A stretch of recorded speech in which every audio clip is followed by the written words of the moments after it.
Yeah, it's looking all right to me. Yeah, absolutely fine, mate. It's spot on. How am I looking? Yeah, it's cool. Yeah, great. Cool. Yeah, Cool. it's not, Awesome. no Chris tonight. I know. No. We could talk about him, though. I know he's not here, is he? He'll only be asleep. He'll be asleep in the chair in front of the fire. That's where he's gone. Yeah. Oh, I got the right glasses on. Hang on. Oh. Got the wrong glasses on. Whoa, hello. Hang on. That's not right, Ted. That's better.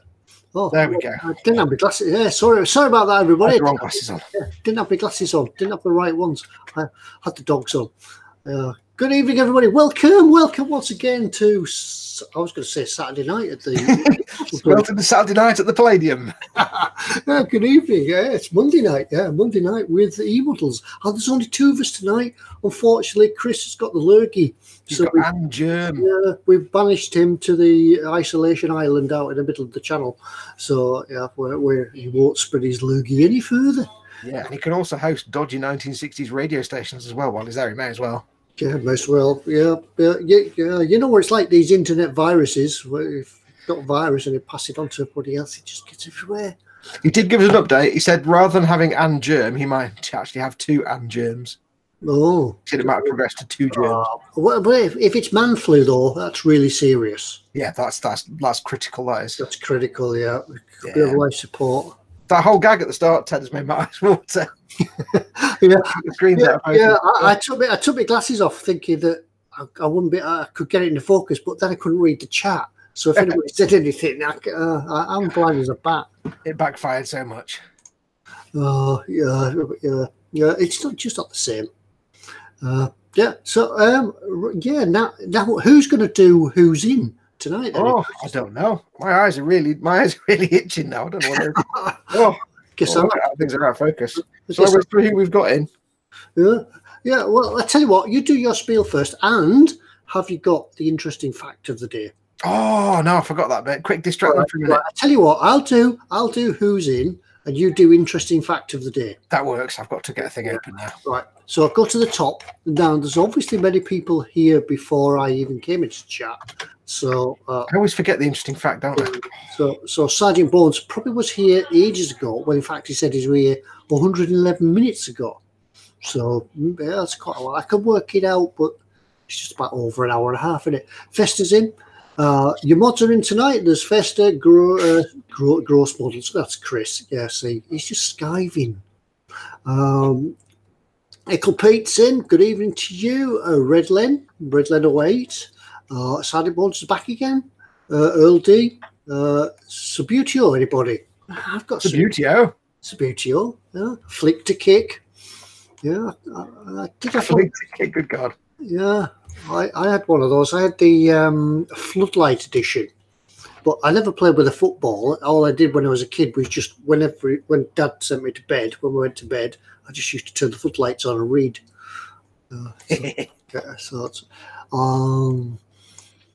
Sandy Boards, Skipper Ted, yeah, he's in as well.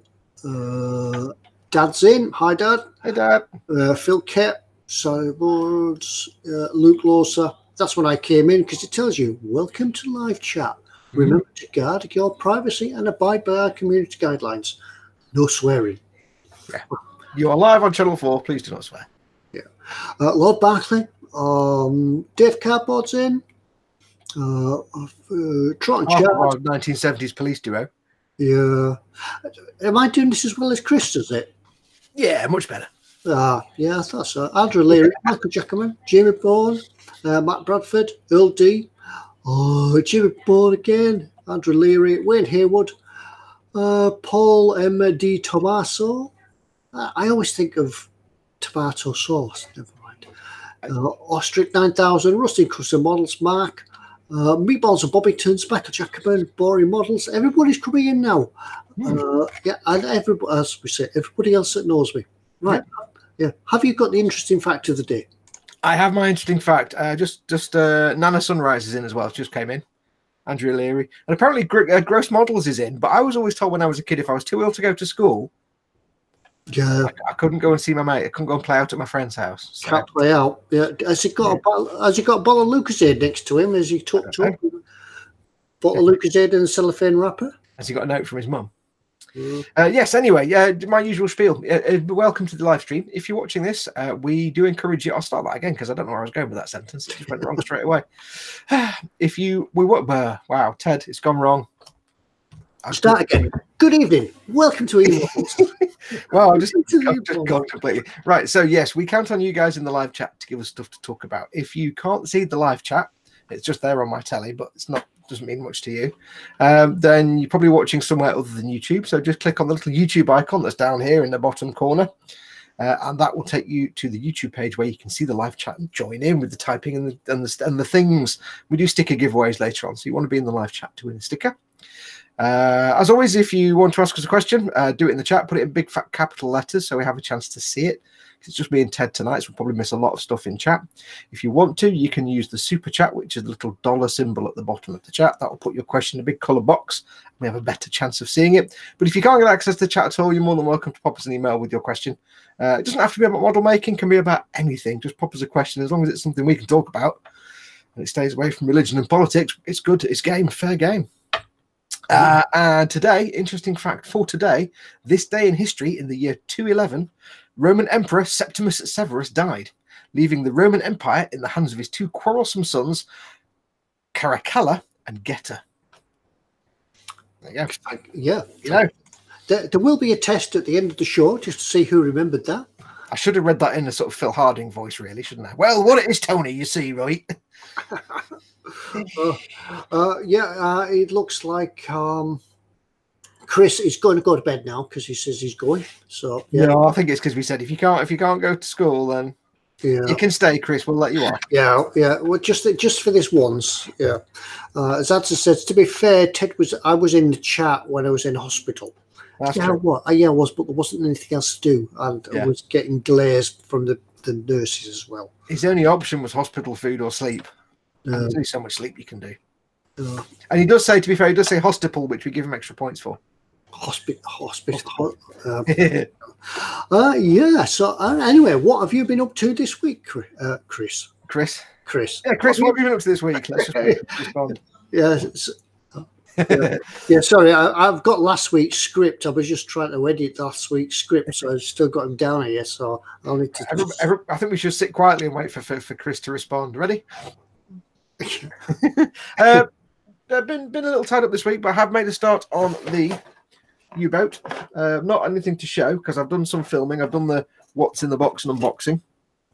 I can reveal that I'm going to be doing some custom work on that. I have ordered some paints because it's a teeny tiny kit. I needed to get 2 paints. I have ordered some Vallejo model color neutral grey 70992 and some Vallejo model color German grey 70995. There's only 2 colors I need for the main hull, really, dark grey and light grey. I've got some other colors in ammo and Vallejo colors that I can use. And I've also ordered some super glues because I needed some anyway. I've got some Slow Zap Thick CA and I got some Instacure Bob Smith Industries. Now, when I hear the name Bob Smith, that's kind of Australian to me. It's like, g'day, I'm Bob Smith. This is my super glue. Brilliant. Wasn't there a TV presenter called Bob Smith? There probably was. And he's probably Was he a news presenter or something like that? Or there was Bob Symes. No, sure. There were many Smiths. Maybe there was somebody in the 80s or something like Pebble Mill. There was a Bob Smith. Yeah. I don't know why, but for some reason the name Bob Smith is the only name I can think of that's more Australian than Bob Smith will be, g'day, my name's Bob Cooper. I don't know why, but Bob Cooper is just a really Australian name to me. Yeah. So I've got some CA glue. And you might be wondering why I've ordered some super glue, some CA glue. Bob Smithies. That's good. Nana Foxx, not Nana Foxx, Mama Foxx. I'm getting Nana Foxx, Nana Sunrise and Mama Foxx confused. I've got the super glues because I'm going to be doing 2 things with my submarine. I've been filming the unboxing and the planning. I'm going to add some custom parts because I'm going to add the antenna wires. Now, I actually have, from many, many years ago, I have a roll of Easy Line, which you guys won't be able to see on camera at all. It's basically rubber rigging, and it's really fine, and it goes everywhere. But you attach it with super glue. So I've had that for years. So I've got myself some super glue, but it doesn't have any parts for the antenna wires because it's only a simple little fun kit. So what I've done is I've raided my spares box, my bits box, and I found some little greebles that I had to one side that I'm going to use as the isolators on the antenna wires. So I'm not going to reveal too much. And it's not going to look accurate at all. It's going to be the least accurate thing you've ever seen in your entire life. But then again, it's a submarine that long that looks like an egg. So yeah, it's just going to be fun. Well, yeah, cool. Well, I was going to say something. Yeah, well, yeah, anything that size, you could just do one with it. Have fun. Is it a clip together kit? It is, but I'm going to be doing some gluage because I'll need to add some bits. To do the antenna wire, I need to add things like the captain's flagpole because there isn't one.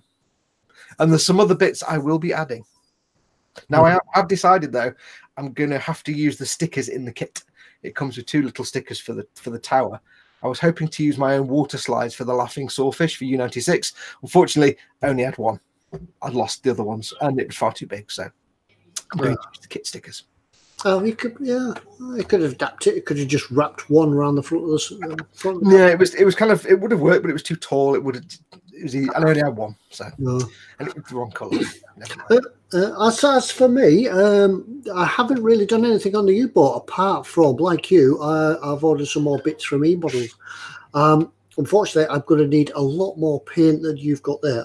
Yes, I mean, this I'll be able to do. I think one airbrush cup of this for the top hull, or half a cup for the top, and for the lower hull, one airbrush cup of the German grey. I'll be done. There you go. Yeah. Well, if anybody's been watching the U-boat build on the video, you'll have seen that I've been using the life color German Navy set 2 for the U-boat. Unfortunately, for this U-boat, I need 2 packs, so I've ordered some more paint. Yes, I think you might need quite a lot of paint for yours, Ted. Yeah, I need 2 packs, an industrial compressor, and an airbrush to paint it all. So I've booked into the body shop down the road just to give it a coat. Yeah. eModels just says quickly in the chat, he says, I think one of your mods may be able to help you with the shark mouth decals. Foxx, if you're nice to him, that is. It's not shark mouth decals that I need. It's literally, there's on the side of U96, there is a laughing sawfish icon on the side of the tower. And it's like literally that big on this model. It's not anything I need to need to waste a sheet of decal paper. The little stickers that come in the kit are so small, I'll be able to get away with it because once it's weathered and covered over, it'll be. It's not like a big sticker on the side that's going to be obvious. It's once it's covered in varnish and got weathering over it, it'll actually look quite good. So I'm just going to use it. It's only 2 little tiny stickers. Yeah, it's 96, wasn't that Das Boot? Yep, Das Boot. Das Boot. The little kit, it comes with 4 symbols of iconic U-boats, but I can't remember which ones are which. You have, it says on the side, you've got U96, which is the laughing sawfish, although they seem to make it very fat and not have a very long saw. They've got what looks like a bull's head for U47, a Viking boat for U83, and a horseshoe for U99.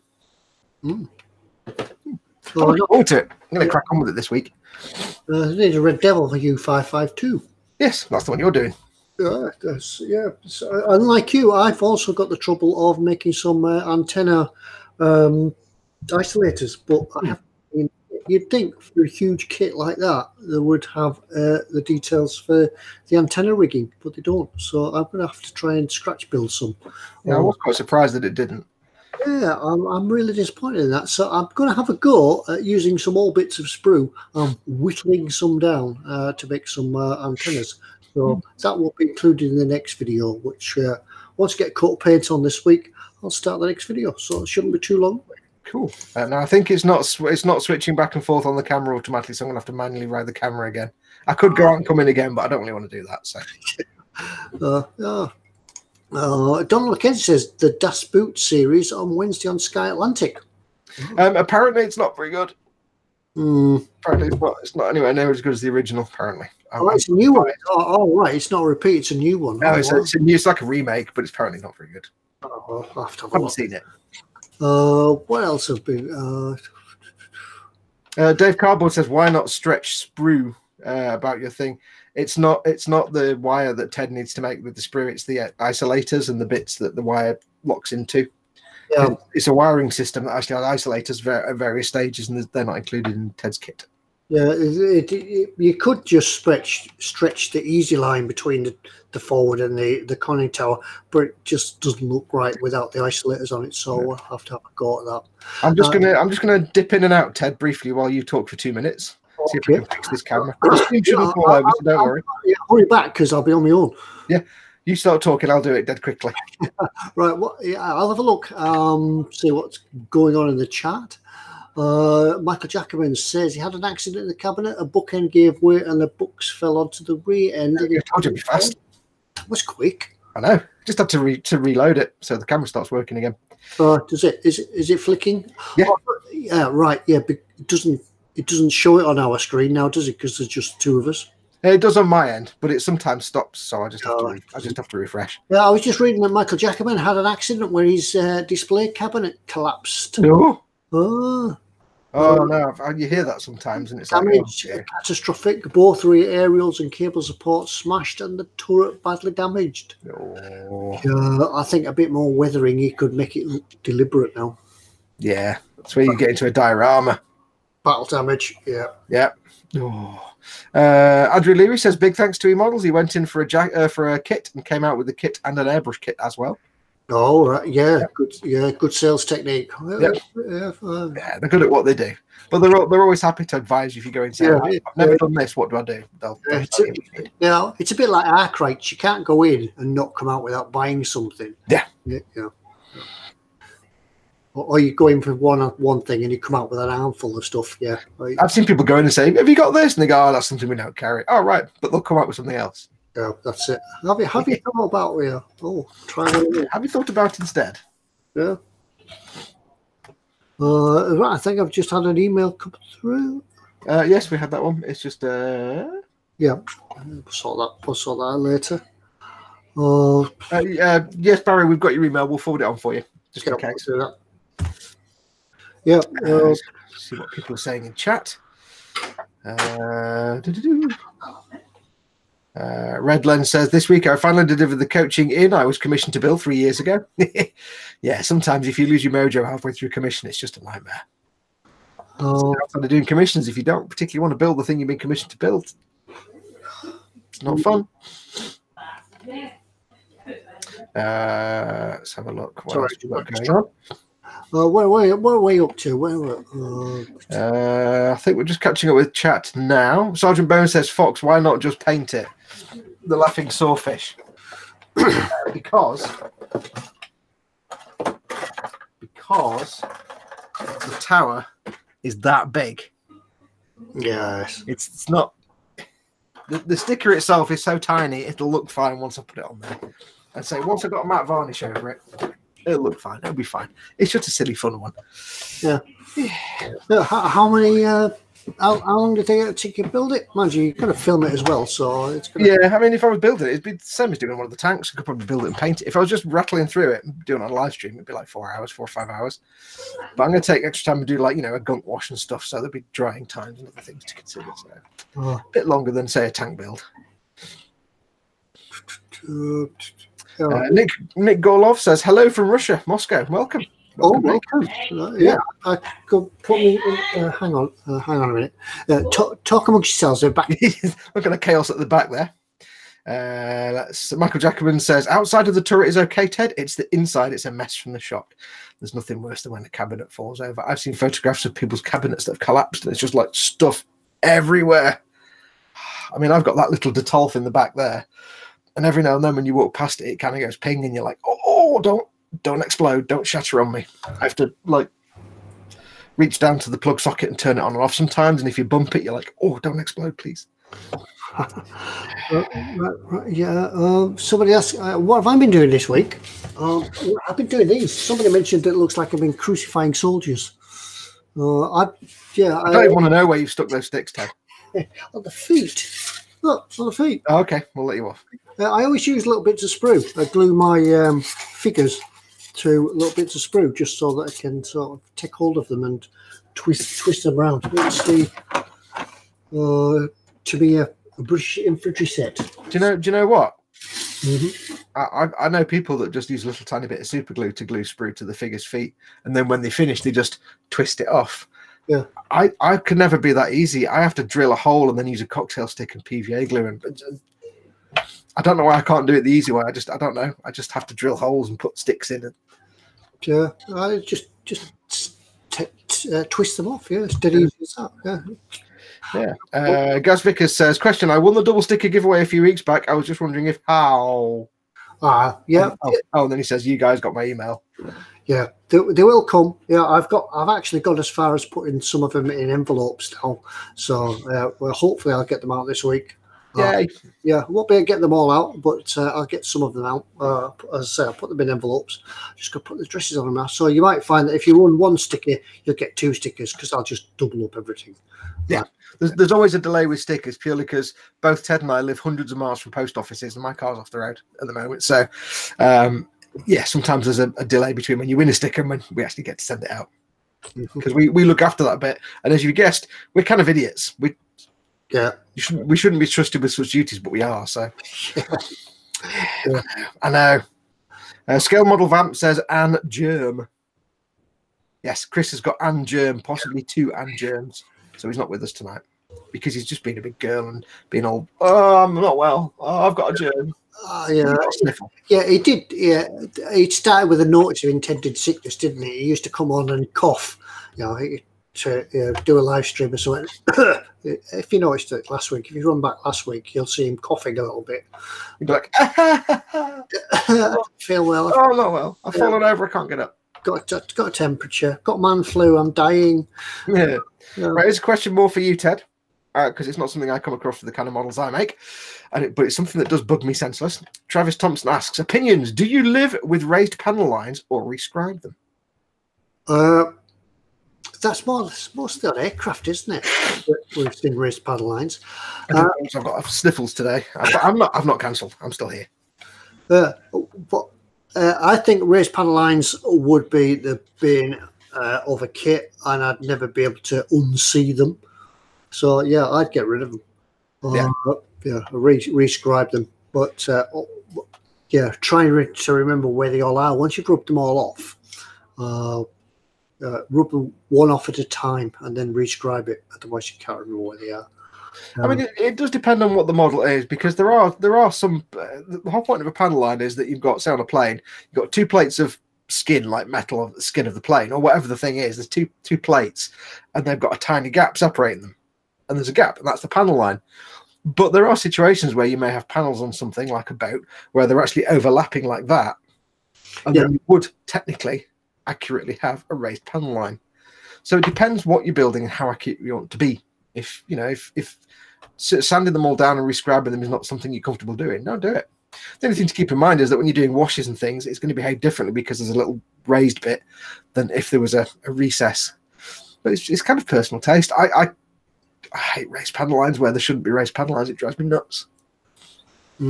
Yeah, quite right. As you say, some ship's hulls have plating that's raised and lowered.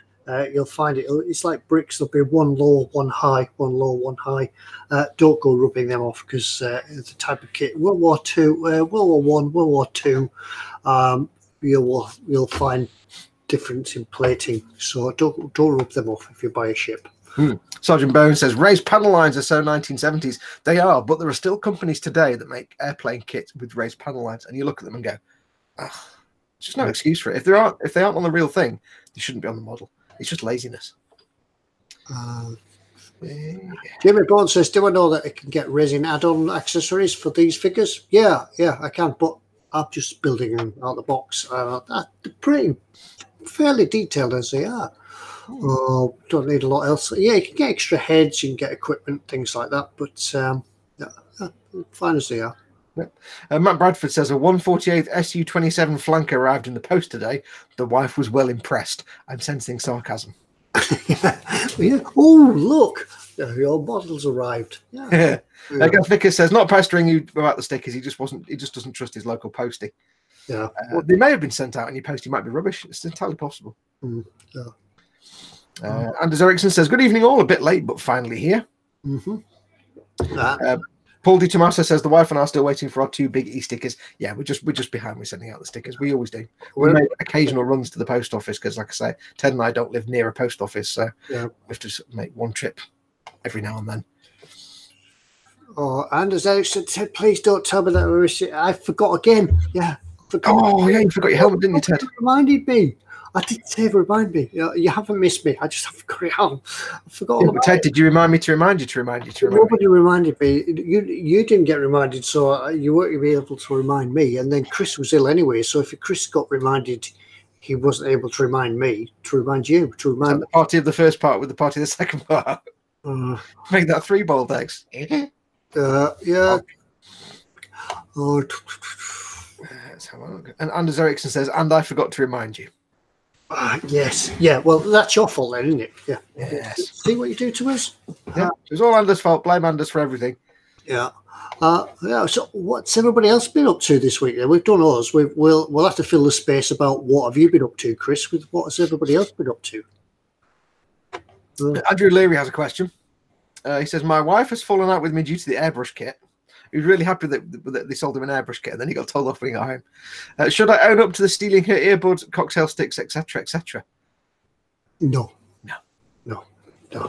What bit to anything ever? Just When she sees them, but I've had these ages. You do. I told you, I got them. Yeah, I told you. Don't admit to anything. Yeah, just deny and lie.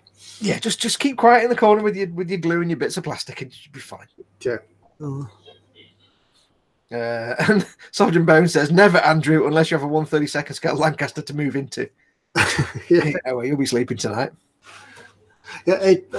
Speaking about large kits, have you seen the what was on the trumpeter stand this week at the Nuremberg Toy Fair? Oh, yes. Yeah. Yes. The 1/200 scale Titanic. Was it 200 scale or 700 scale? I thought it was 700. Did I misread it? Yeah, it was 1/200 scale. Wow, that's going to be the size of everything. That's the size of the U-boat. Wow, that's what, 4 feet long. So I said to the wife, "Wow, look at that," and she said, "Where are you going to put it?" Yeah, yeah, because I think unlike the U-boat where you could build it in sections and then sort of secrete it at different cupboards around the house and then finally bring it all together like it is now, I think the Titanic, it's a glue 2 parts the whole together and that's it. You've got it to work on. It's there forever. I think if you came home with that big Titanic kit, Ted, then I think unlike the real thing, it wouldn't go down very well. I see what you did there. Too soon? I don't know. Too soon? Yeah. I can do Glenn Miller jokes instead if you want. So, yeah. Is anybody else out there planning the Titanic, perhaps? Yeah, that big one. But yes, let's see what people are up to. So let us know what you're building. Toby Page has just finished a 1/72nd Airfix Hurricane starter set. Oh, we don't wait. Yep. Yep. If you watch a certain of the channel. No, my brain's just completely gone. If you watched the Grand Tour from last week, you'll know they had a big conversation about the Hurricane being the plane that won Battle of Britain, not the Spitfire. Allegedly, it's James May, so we know what. Yeah, but there were more Hurricanes than there were Spitfires. Yeah, well, James May was positing the suggestion that it was actually the Hurricane that won the Battle of Britain just by sheer numbers. Yeah, there was lots of other aircraft that didn't get credit as well. We don't care about them. They're not Spitfires. That's the problem. Andrew Leary has a Tameo M1A1 Abrams on the go. Build nearly done. Then he'll play with his new toys. Oh, all right. Is that the 1/16 scale radio control one? Oh, I don't know. That might be. That's huge. Have they actually released an RC kit for that yet, or is it just still the static model? No, remember that was the RC kit from eModels, one for about £2,000. Oh, no, that's right. Yeah, they did the RC version, didn't they? Yeah, because they did it as RC or just the basic model, wasn't it? Yeah, with the aluminium hull. Crazy Fools has said he's just finished building the Revell 1/72nd Concorde, and it's big.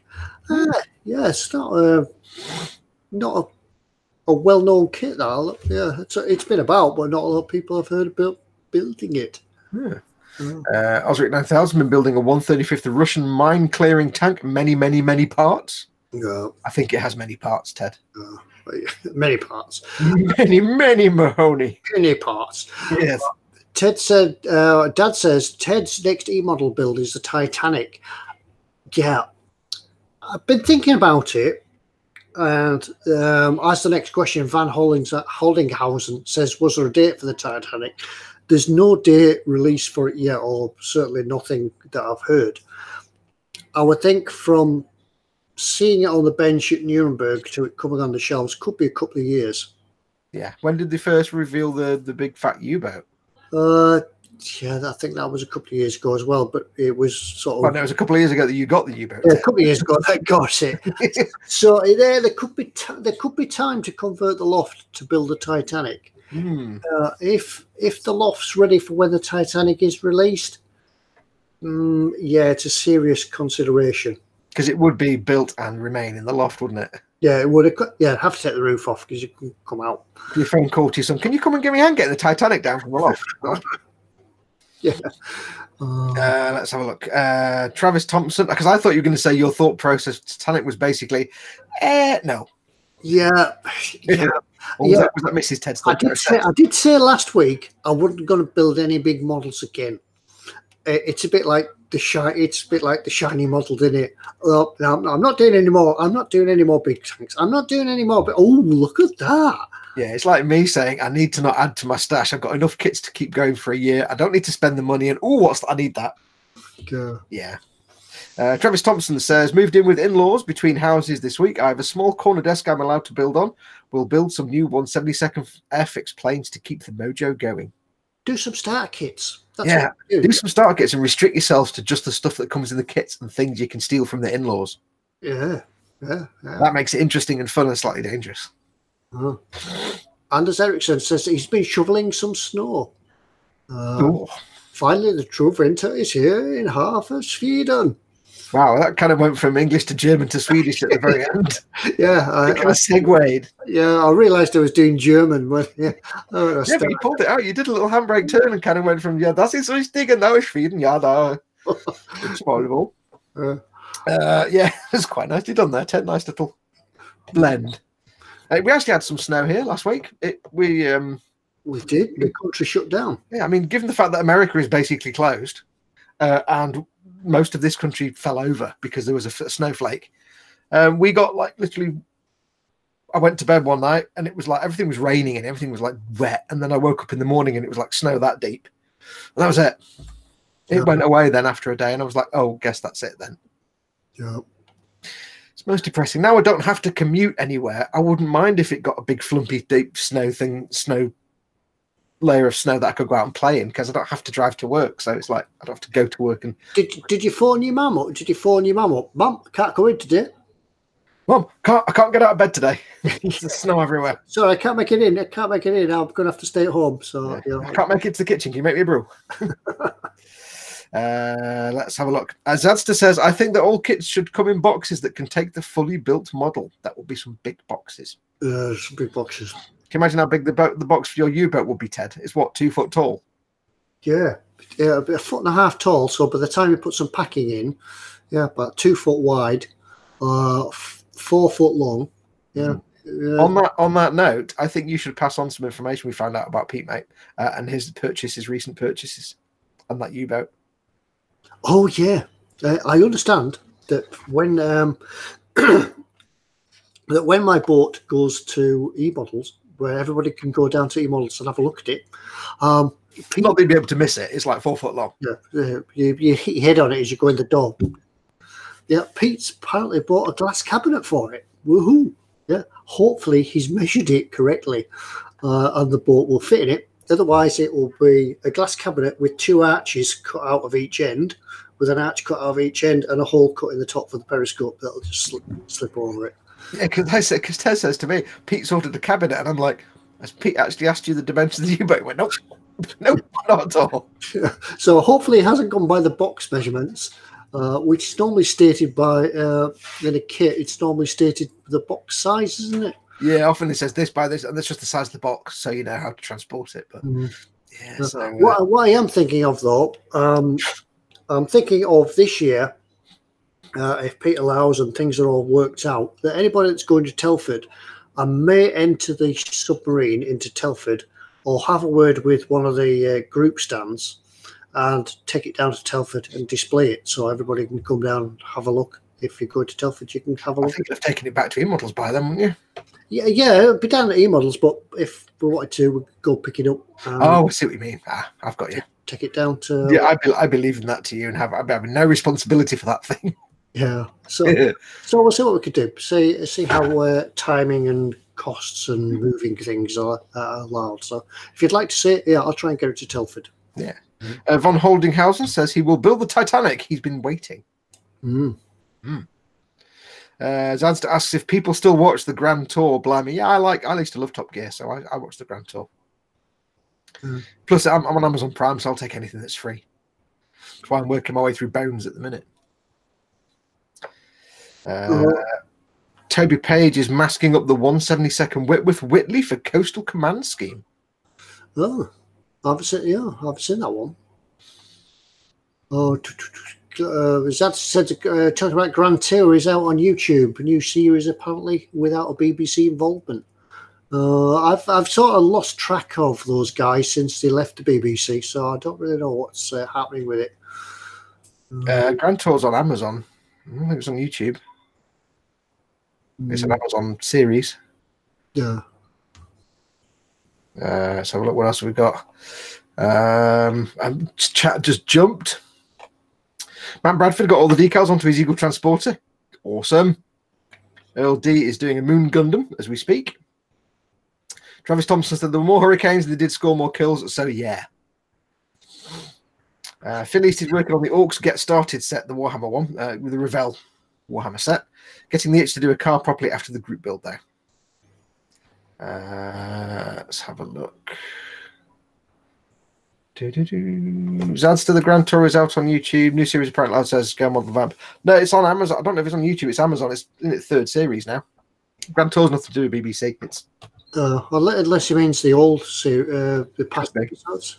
Could be. I mean, I tried watching Top Gear after the 3 left, and it's like, no, it's terrible. So Top Gear died. Just dipping down to the bottom there. Anders Eriksson says he's starting to plan his trip to Telford, but still feel a bit early to book his hotel already. No. Book it now. Book it now. Yeah. Trust me. Every year I think I'll book it, and then after about February, there's nowhere. Yeah. So if you're booking a hotel, book it now. Do it. There's a hotel right next to the exhibition centre. It's quite a nice hotel. I've stayed there. Right next to the conference centre, there's a hotel. If you can get it there, then you can just go from the exhibition centre to the bar, and then to bed, and then to the bar, and then to exhibition centre. Do that for a couple of days. Happiness. Yeah. Book it now. Yeah, a lot of the hotels get booked up the day after Telford because you can only book a year in advance. So the day after Telford, everybody phones up. Can I have a room, please? Yeah. And keep in mind that like the week before Telford, it's Wax Stock, which is a big car detailing and modding thing. So that whole 2-week slot, everywhere's booked up. I don't know what comes after Telford. I only know because I used to go to work Wax Stock every year. And then I'd be like, oh, I want to go back to Telford for the model show, but I couldn't because I'd be...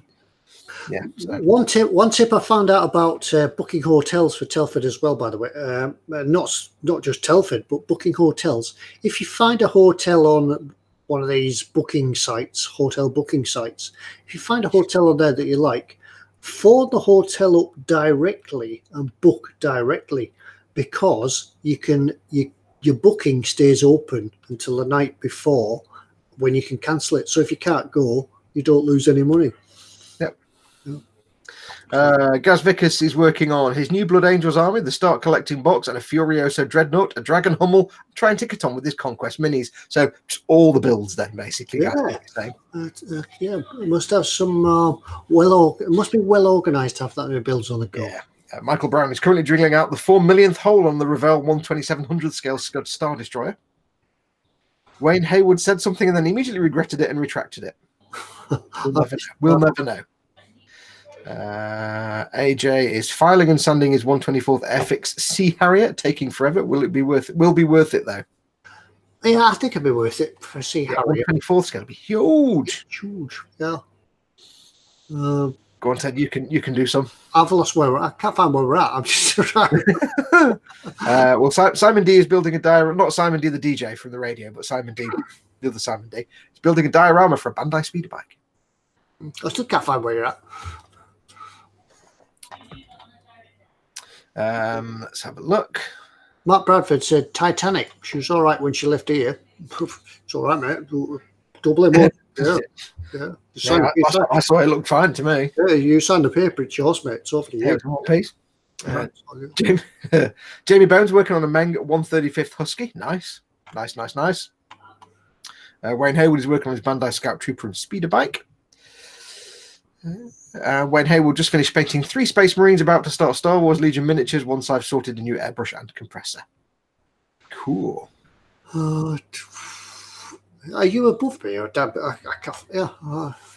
I'm not at the bottom. Michael Jackerman was gutted when he looked inside the PZ4, the Panzer IV, and he needs some time to recover before he can continue. No, I did see that comment. I guess that's one of those 8 trillion part track to start with type kits. Yeah, I found it. Yeah, Michael, did you build the 1/16 scale the same as I did? I didn't know. What, the Panzer IV? Yeah. I didn't build it. I just wondered if Michael built the same one. Yeah, because there's a lot of stuff in there to fall apart. Yeah. Paul Miller says, what size is this Titanic? Huge. Yep, Dad and Sergeant Bones both answer at 1/200 scale. Paul, over 4 feet, says Mark. Yeah, it's about 4.35 feet or something like that. Yeah. Festa 67 Workshop says, wow, that's Titanic. I'll get my coat. No. Having said that, though, I mean, 3 feet, when I did my 1/72nd scale U-boat, that was 3 feet. It was a metre long. So, I mean, yours is 1/48 scale. It's 4.5 feet. Yeah, it's just over 4 feet. Yeah. So 3 to 4 feet isn't the biggest thing in the world. I mean, I've built a U-boat that was 3 feet long. Yeah.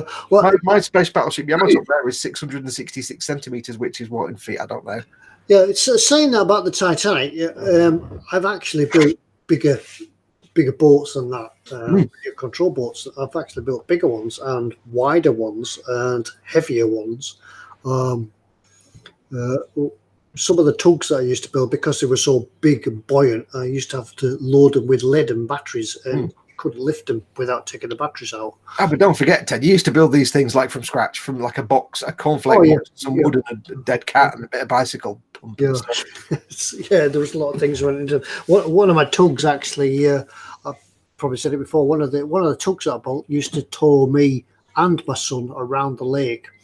We used to sit in a rowing boat, tie a piece of string between the tug, radio controlled tug, and the rowing boat, and off it would go. It would tow us around the lake. How lazy is that?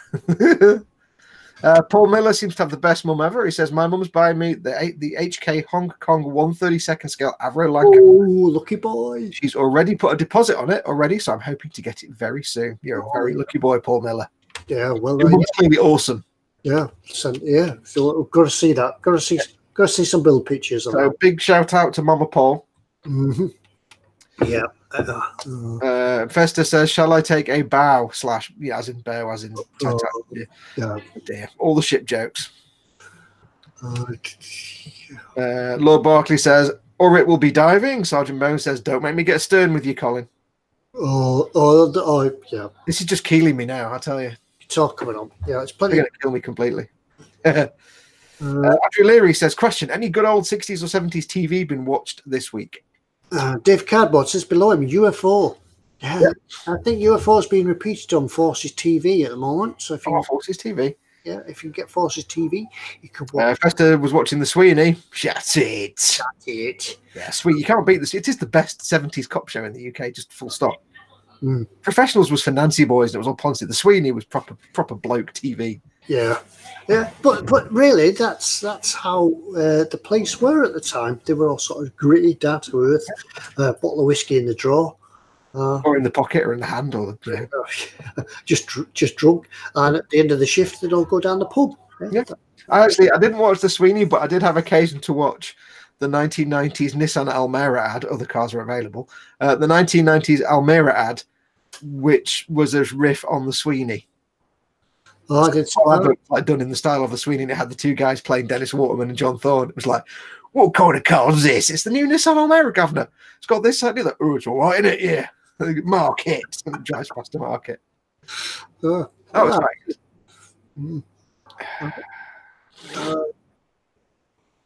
Scale model vamp. Can anyone see the video? He keeps buffering. Yeah, we seem to be all right here. What's that? Turn it off and turn it back on again. Yeah, try pulling your eyelid down and blowing your nose. Yeah. Matt Bradford's been watching Space 1999 on Blu-ray. I don't recommend the second series at all. First series, fantastic. Second series, not so great. There's a lot of politics went on behind the scenes with the Italian company that was. Second series is awful. First series is really good. Tim Small is in. Evening one and all. Chris, he says, no, Chris has a germ or two, potentially two. So he's a bit poorly sick. So he's with you in chat, or he was. He's probably dead by now. He probably is. But yes, he couldn't do the talking. He was like, his throat was just dead and he couldn't. So even his type's got a bit of a croak in it. Yeah, steady now. AJ said he'd been watching Captain Scarlet. This is the voice of the Mysterons. This is the voice of the Mysterons. We know that you can hear us. I'd have to tell you, I had occasion about 6 months ago to watch both the remade Captain Scarlet, the CGI one that was like early 2000s, and the Thunderbirds that came out like I think last year and the year before. The Thunderbirds Are Go, the Weta Workshop thing, again CGI. And the CGI Captain Scarlet from like 15 years ago was terrible. It was awful. But that's because we're looking at it with modern graphic standards. The new Thunderbirds that came out in the last couple of years, the Thunderbirds Are Go, is actually quite good. It's a mixture of CGI characters and actual model sets because it's Weta Workshop. And it's actually quite good. Bizarrely. Yeah. I found myself watching it going, this is pretty good, actually. I quite like it. Yeah, I follow the Shadow and a couple of other sort of old TV series pages on Facebook, and occasionally pictures will pop up about how they did the scenes in the background. And if you ever remember when you see Thunderbird 2 flying through the air, you'd see it wobbling on a bit of string as it went. I had occasion to watch. There's a website, tested.com, Adam Savage's website. They went to Weta Workshop, and amongst other things, they looked at some of the sets they built for Thunderbirds Are Go, because they say all the sets are models, all the models and ships are models, but the characters are CGI.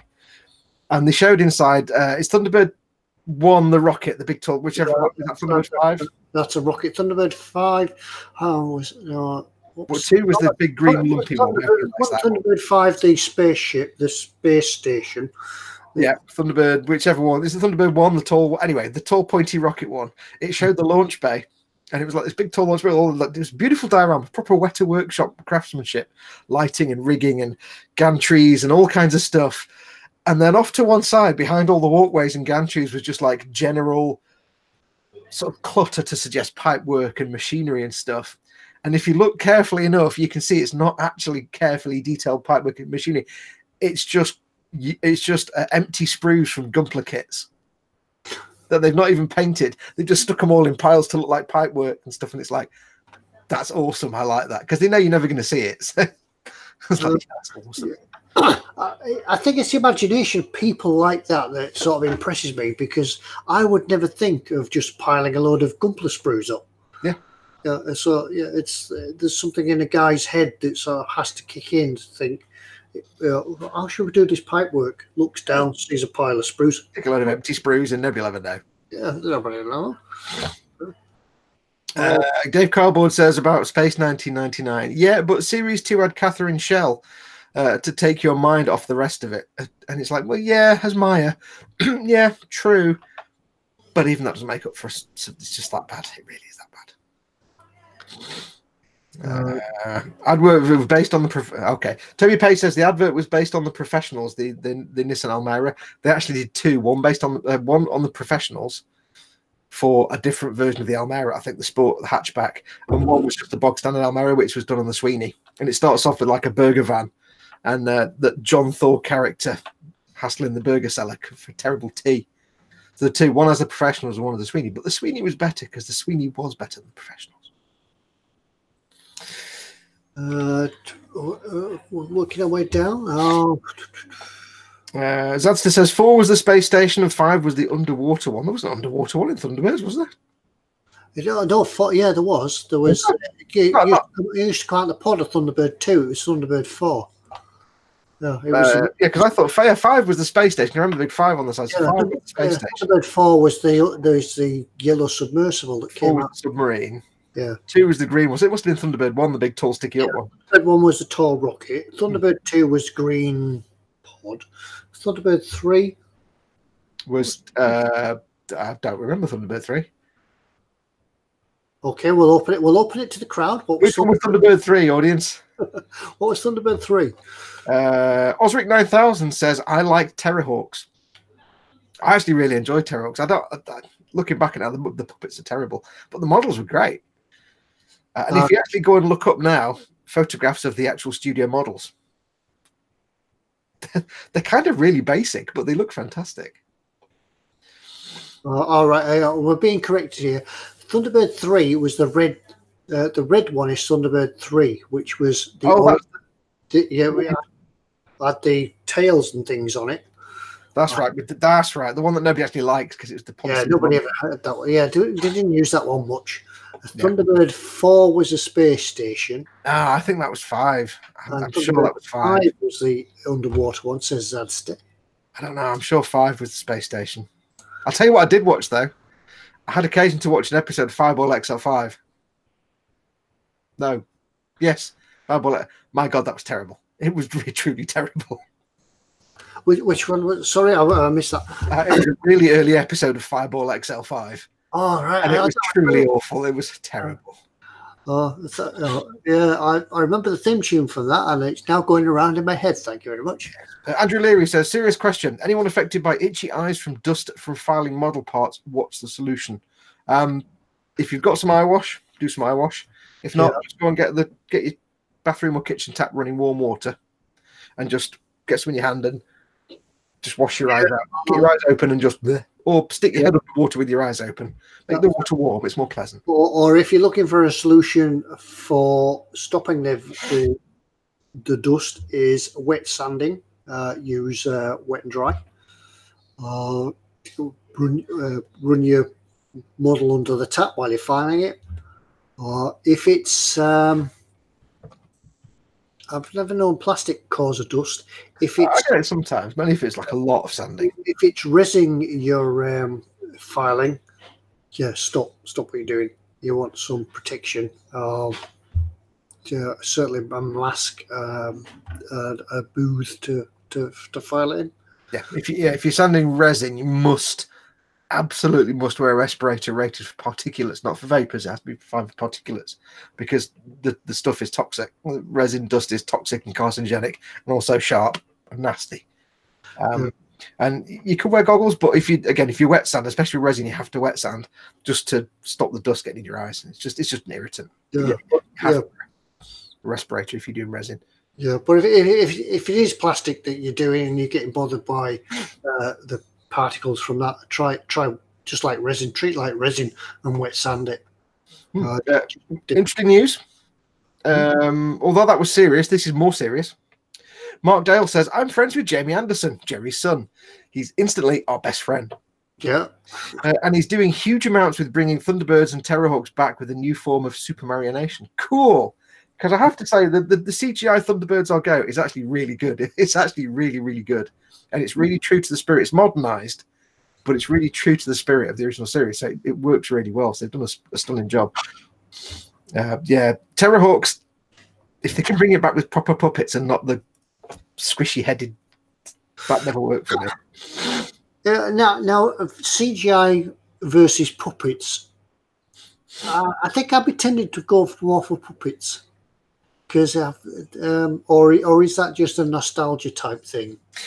I think there's certainly a case for doing a series with puppets because it would have its own particular vibe, and I think you could still do it and it would still work. I think, like I said, the new Thunderbirds Go, it's not new, it's a few years old now, but Thunderbirds Go actually worked as CGI. It just kind of worked, but it doesn't mean you couldn't do that kind of thing with puppets as well. Yeah, with puppets, you get the feeling it's more live as such. If you get my train of thought. Modell says he sold some of the rights to do the CGI stuff to fund bringing it back. Mm-hmm. Cool. Well, we wish him well. Pass on the fact that we wish him well, because it's awesome. Michael Jackman says Fireball by Don Spencer. That was a theme to Fireball XL5. Yeah, go on YouTube it in. You too can have an earworm. However, what you need to pass on is the fact that it's all very well bringing back Thunderbirds and all that kind of nonsense. He needs to somehow figure out how to bring back Space 1999. There was a remake series or a sort of reboot, a new series that being done a few years ago, or about 10 years ago, by some bloke I can't remember the name of in America, and it never happened. You could redo Space 1999; it would be kick-ass. It would be kick-ass. As long as they keep the Eagles exactly the same as they were, and not different in any way, shape, or form, it would be the best sci-fi series ever.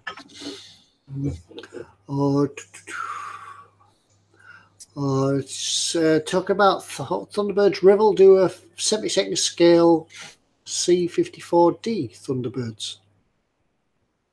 That's a plane. The Americans have a display team called Thunderbirds, don't they? Like our Red Arrows. Oh, they're Blue Angels, aren't they? What's the Thunderbirds then? Thunderbird, it's a plane, maybe? I can't remember. Michael Brown says, Foxx, would you prefer Jar Jar Binks as a puppet? I would have preferred Jar Jar Binks not be in the movie at all. But then again, that movie didn't exist anyway, so it doesn't really matter. I'm not really up with that joke. You keep mentioning Jar Jar Binks, but I'm not really up with that joke. Don't worry, Ted, you're best out of it. Trust me on that. Yes. Andrew Leary says, Space 99 from the start. Wow. And Matt Bradford says, plenty of Eagles about to use as studio models. I think they could redo Space 1999. They'd have to change the storyline to the whole thing that makes the moon fly off not be like an explosion, because that doesn't really make sense. They could make it some more like a wormhole or something more feasible. But they could technically they could keep the Eagles exactly the same, because they had, even in the original series, they had like a made-up fuel system and they used made-up propellants that meant they didn't have to have massive fuel tanks. It was all nonsense and gravity and fusion and stuff. So you could kind of do some hand-wavium and explain all the fact they don't have massive fuel tanks. But the design of the Eagles could technically, you could still get away with it today, because it looks like a proper NASA vehicle. It's great. That's why I love the Eagle so much. Yeah, I suppose we could tell Mark Dale that if Jamie Anderson wants any models building, he just knows who to ask. Yeah. He says, not sure he'll do much with Space 1999. He didn't like it as a kid. Oh. Who could not look at an eagle and not just go, oh, is it a good boy? Eagles are very good boys. Wow. Pete Rogers said UFO. Yeah, Straker, UFO. What's the submarine called in UFO?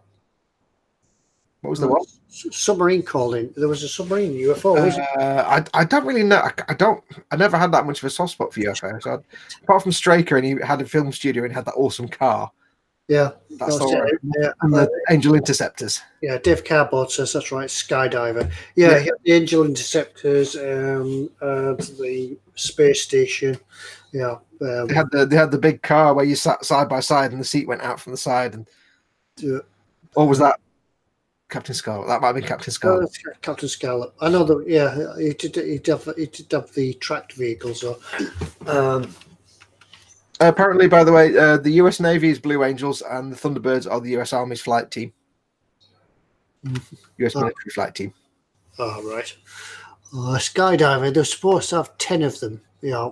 There was a skydiver. There was one episode that had 2 skydivers in it. One of them got destroyed. I remember that one. Sprugly Waddick says, anyone remember the Star Wars cartoon called Ewoks? No, because we've blanked it from our memories, the same as droids. They've never existed. No. And Mark Dale says, shh, don't let people know, but he hated it and he much preferred Doctor Who. Yeah, that's it. Probably wrapped up his own work, went home and sat down and watched Doctor Who. He probably didn't like it because he was exposed to it all day because it was Dad making it. So. Oh, yeah, you watch it with a more critical eye, don't you? It's like when you build a model and you watch somebody else building it. You to be a bit more critical of it, aren't you? Yeah. Spiddy Curate says, late to the party. What did I miss? Welcome, Spid. You missed all the talk about retro TV. Yeah. And you missed Chris, because I think Chris has gone to bed. He's not well tonight. Yeah, Chris has got AN GERM. I think Spid knows that anyway from the Facebook chats.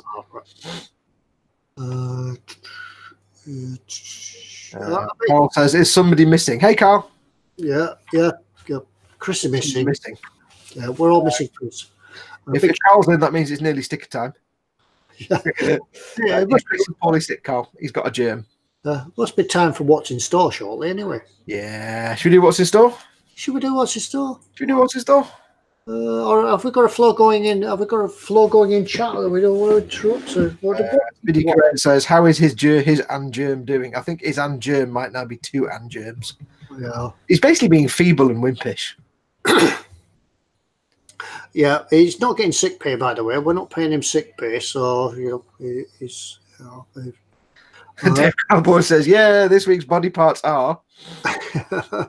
Paul M. Deviso said he'd like to see a model kit of the Thunderbird S. S. Oh, that must be another aircraft. I'm going to say what's in store now. Should we just do what's in store? What's in store? Yeah, they're fed up of us. Yeah, they're bored of us. Right, I did what's in store this week. Read into that what you will. It's not a nose or a tooth or a foot or anything like that. Relax. Yeah, no half horses. I understand this week's stream is rather tenuous. It's interesting. It's tenuous. Yeah, it's tenuous. Of course, it's tenuous. It's always tenuous. The thing is, right, Chris and Ted, they can be like, right, let's think of a theme. Bing, they go and find 5 models in like 2 minutes. When it's my turn, I'm like, let's think of a theme. Yeah. And I sit there for half an hour going, bah, and I'll come up with something and there'll be no models relevant to it. So it takes me forever. But as always, I shall whiz through what's in store. As always, there is a theme. And if you want to win a big fat sticker.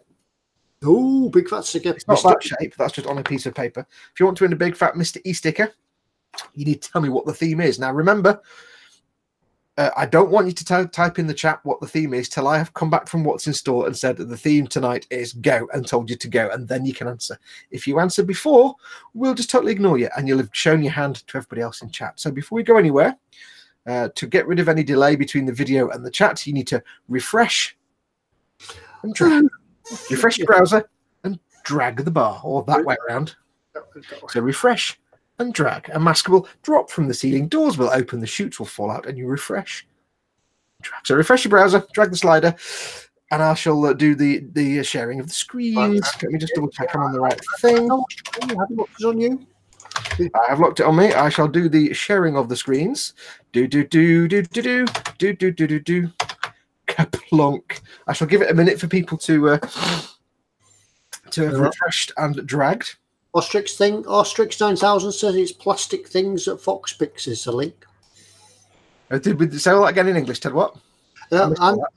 Plastic things that you've picked. Is yes, my plastic devices. Yeah.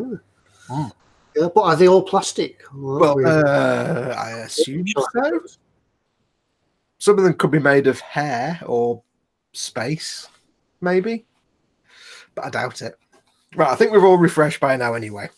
That's it. Go for it. So here we are. The first one we have is the ICM. I'll start again. The ICM 135th ZIL 131 emergency truck, Soviet vehicle. Like you kind of guessed, it was a Soviet vehicle because it looks 1,000 years old and it's got ZIL in it. It's kind of fairly obvious. Yeah. Also, the Russian down the side of it. But an interesting kit. It's another one of these manufacturers. I like to sometimes highlight the lesser known manufacturers. And we've said this before on the streams because sometimes what you find is the smaller manufacturers can take a punt on lesser known subjects. Whereas your big boys will try just stick to the, the rank and file, German tanks, World War II tanks. In fact, some of the smaller manufacturers with limited resources, just starting out, they can go a bit weird and go for some of the more, arcane and bizarre subject matter. So it's worth looking at some of these. So these are all CGI representations. Michael Jackman says, "Whoa, Chernobyl crash truck." Yeah, it's got like a laboratory in the back and everything. It's got like a little desk. Yeah, it's kind of probably is something like that. Yeah. But it's nice. These ICM kits. I don't know how big ICM are, but you are seeing them more and more, and they are doing these kind of unusual subjects. Often a lot of Soviet subjects. So it is interesting to see these because you just get things that you've not seen before. Plus, that would be a fantastic vehicle for doing nasty, nasty weathering because the back's yellow. And you know what the best colour is to paint something to do lots of weathering and rust? Yellow. Yeah. Once you get the yellow base down, yeah, get your rust and everything else on there. But it's a Russian vehicle, so of course it's going to be knackered. So there you go. Actually, could actually be quite a nice kit, that, with the green and the yellow and it's a bit of weathering. And yeah, it's got some nice detail inside. Again, you're looking at renders there, not the actual plastic model kit itself. There's no reason to think it should be anything other than quite cool looking. It's kind of nice and slightly post-apocalyptic, so that's cool. I like that.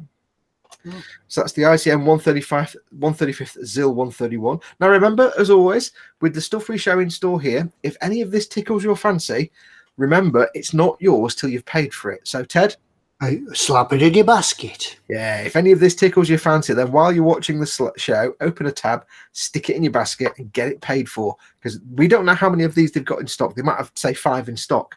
And if you put it in your basket and wait half an hour or another hour for the show to finish and 5 people have bought one before you, you're not going to get it, even if it's in your basket. So make sure you get it in your basket and pay for it. Remember, it's not yours till you check it out. Exactly. And if you order it in the next 2 hours and 54 minutes, you get it for next day delivery. It says there. Next up we have. Yeah, I suppose with that one, if you were following small spaces on TV, you could convert it to a living truck. Yeah, could do. I mean, it's got basically a thing in the back. Yeah, it's got a bed and a science lab and stuff. Things like that. If you want to do some sort of diorama for the Metro 2033 games, then you could do that. Yeah, I am looking for something for my next build after the Submarine. Something in 135 with a nice diorama. So if anybody's any ideas, that with snow, Ted. Snow's great fun. Snow, yeah, I could do. Yeah. Well, there's some photographs. I didn't see these photographs. There we go. Now, when you paint it, obviously, you're not going to paint it quite as flat. You're going to do lots of nice weathering and chipping and dirt and nonsense on it. But there you go. That gives you an idea. There, it looks like a railway carriage has been dumped on the back of a truck. Yep, pretty much it's Russian, is what you just said there. Next up, we have this is a 1/72nd scale Beriev Be-200 BE200. It's not, you know what I mean. The 1/72nd Beriev. Look at the size of that. Just look at there's no kit diagrams, unfortunately, or images. But it's basically an emergency water bomber type plane. But look at the size of that. That's huge. And then put it into 1/72nd scale. So imagine that cockpit there on, say, a Lancaster kit. How long would that be compared? That's longer than a Lancaster, I reckon.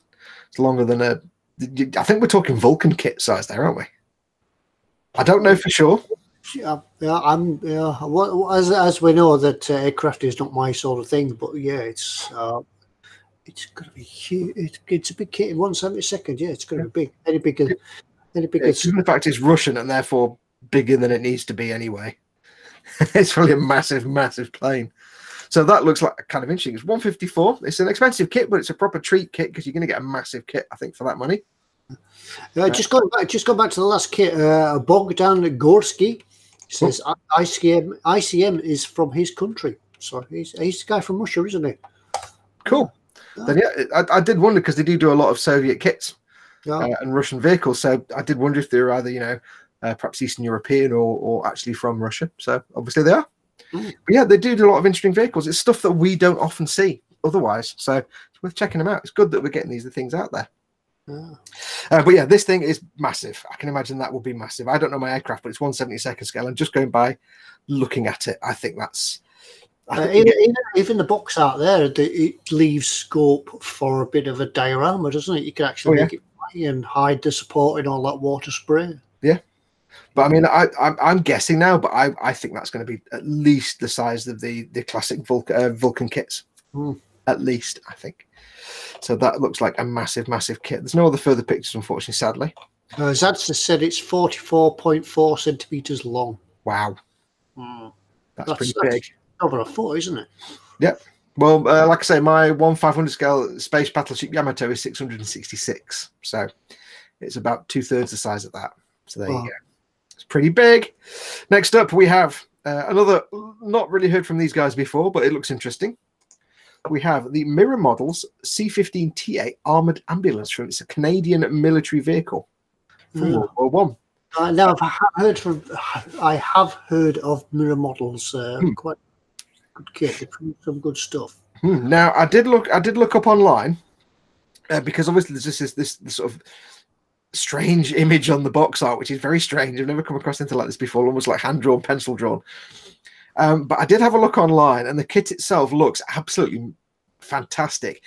When you think in your mind of what World War One vehicles look like, you get those really antiquated looking vehicles. But this, when you actually see the real thing, it looks kind of 1950s, 60s. It's kind of weird. I know that you said before, whilst we were on the warm up, that you said you had a World War One kit, and I didn't appreciate that this was it. Yeah, it looks World War II or 1950s, 60s. It doesn't look World War One. It looks quite modern for what it is for the time. World War One Canadian ambulance. So I thought I'd show this. Unfortunately, sadly, there's no other pictures. But I did have a look online. Have a look online for the pictures of the kit itself. The 135th C-15TA from Mirror Models. It actually looks pretty cool, and it almost looks like you could technically Warhammer it. You could post-apocalypse it. You could do all kinds of things with it, or you could just do a straight World War One diorama. I think it looks fantastic. Yeah, there's quite a few Eastern Bloc model companies putting out interesting models. Yeah, it's quite right. Yeah. That's what I was saying before. Is there's a lot of really small companies now coming out, and they're just starting out. And because they don't want to dive in with a Panzer IV or an American half-track or a Churchill tank that everybody else does, they're doing the things you've never heard of before. Yeah, I think these type of kits make your model display shelf a little bit more interesting. Absolutely fantastic. Oh. But I wanted to do this one. There's something you could put with this. Now, technically, this is Canadian, and these guys are American, but you could somehow fudge it, because I've also chosen the 135th World War One medical personnel. Now, you don't get the ambulance. This is just the dudes and the dudette. But in this, you get these two dudes. You get the dude on the stretcher and the dude who's writing down his symptoms. He's saying, "So tell me, do you often think of your mother?" Yeah, I think he's just putting an order in for pizza. I don't want pineapple on that because normal people don't have pineapple. The guy's like, pineapple on the pizza, thank you. Yeah, the guy's like, no, you have pineapple because pineapple is what real people eat. So you get those two dudes. Doesn't give you a close-up shot of the nurse and the guy getting in the back of the ambulance, but you do get a nurse and the guy in the back of the ambulance. You don't get the ambulance. The nurse. You just hop up there, dear. They're there. You'll get in the back there. So it's a figure of the medical orderly, one nurse figure, and two figures. Oh, you get 5 dudes. 1, 3, 4. So you get 5 orderly, nurse figure, and 2 figures of US wounded soldiers. And the details are correct, and the stretcher is included. Jimmy Bourne said he got these figures for his dad's birthday. They do look quite cool. And again, it's an ICM kit. So interesting. And they will work really well with that, because 135th. Now, I know that is Canadian, and these are US, but if I remember right, didn't the Canadians still wear the same helmets? I think they had more or less the same uniform anyway. Not to say that one country didn't borrow another country's emergency vehicles, or even transported the same people, different people. So there wouldn't be anything wrong if you put the two together. Yeah, so there you go. I'm having actually doubts now if that's World War One or World War Two. I'm having doubts amongst myself. Dave Cardboard says, shouldn't one of them be pointing? Yeah, that's to me, isn't it? Yeah, it's only if it's an officer. Yeah, I'm having doubts if that's World War. If somebody can look up now for me, I think that might be World War Two. Actually, I don't know where I got World War One from, but it'll work. Trust me, it's all fine. It's all good. Don't worry about it. Next up, we have the Revell 172nd Augusta A109K2 helicopter. Now, you know me and helicopters. Helicopters terrify me, the models of them, because they're so complex. However, this looks like a nice, easy, straightforward 172nd, fun little build. Nothing too complicated for you. The thing I don't like about building helicopters is... They're scary? They're scary. Terrifying? They're fragile. I would say they take up more space than an aeroplane, but they don't really. They're about equal. It's just the rotors are always so damned fragile. And they just terrify me because they're so fiddly and delicate, and I just break them. Within a few weeks, my helicopter rotor blades have fallen off, and it just becomes destined for the bin. Yeah, as I'm not a maker of shiny models and I do weathered, battered models, there's not a lot of scope for me in helicopters, really. Isn't that that's not Airwolf, is it? No, the Airwolf was a Bell 222B. That just looks kind of familiar, or very similar to it. It is kind of that Airwolf shape, but it's not, because that was, I said, that was a Bell 222B. Well. Yeah, so you've got the little emergency ambulance type. Jamie Bourne says that's the type of helicopter that crashed at Leicester City, fortunately. What, the Augusta? Yeah. So there you go. And last but not least, wow, that was bad. And last but not least, a paint set, the Hataka Air Ambulance HEMS paint set volume 1. Now they do 2 different paint sets with different colours, so I'll just pick one of them. There's set 1 and set 2, funny enough, but they do sets for emergency vehicles, and this is their Air Ambulance HEMS paint set. Lots of nice interesting little paints. Hataka are a brand that's been around for a few years now. They're still fairly new in the market, but they've been around for a while, but not too long. Let's see what we got. We have something yellow that I can't read, luminous red, traffic white, pure orange, sulfur yellow, flame red, pearl opal green. I still can't read that first yellow because it's too small. Yeah. But look at that one there. It just happens to be exactly the right colours for the helicopter we showed you a minute ago. Yeah. It's almost like I did some thinking with my brain and everything. Yeah. Look at that, and then look at that. Yeah, it's all the colours that you'll find difficult to paint. Yeah. So what are the odds that I got the right colours for these? Amazing, that, isn't it? But seriously though, these Hataka paints are supposed to be pretty good. I haven't had a chance to try them out yet, but they are supposed to be very good. They do a lot of sort of World War II colour scheme paints, like accurate colours paints. So do check them out. eModels have had them for quite since they launched, actually, since they sort of started to come out. So do give them a try. Yeah. Dropper bottles, which is always a winner. Water-based acrylics. Just going back to your ambulance, Stephen Hill Harris has done some research for us, and he says, according to Wiki, it's World War II. Is it? Oh, I thought it looked a bit advanced for it. I don't know where World War One from, man. We can't believe everything that you read on the internet. Yes. It doesn't say it on there, but I must have read it somewhere. I think it's because it's like a pencil drawing on the box. Maybe because the box looks like it's come from World War One. Maybe. It's not a photograph. It's been done by a war artist. This has been done in the days before Photoshop. Yeah, the days before cameras. Yeah, this is what happens when your box art is designed on Microsoft Paint. Really, I think. But doesn't mean it's not a good kit. But that's the selection for this evening. So I shall unlock the magical camera and bring it back. Bring it back to me. There we go. Yeah, there you are. Yeah, so that's the selection from this evening. So the question now is, what was the theme? Ready? Go. Oh. I shall look with my eyes upon the chat. Speedy Q says Hataka is also the sound of helicopter makes. Hataka. Yeah, unless it's Airwolf, in which case it's when it's in it's in stealth mode. So the answer's coming in. Oh, it's moved too fast. I've got to scroll around now. Go back. Oh, it's all gone. Hang on. Yes, we've had all the right answer already. It's just moved really fast.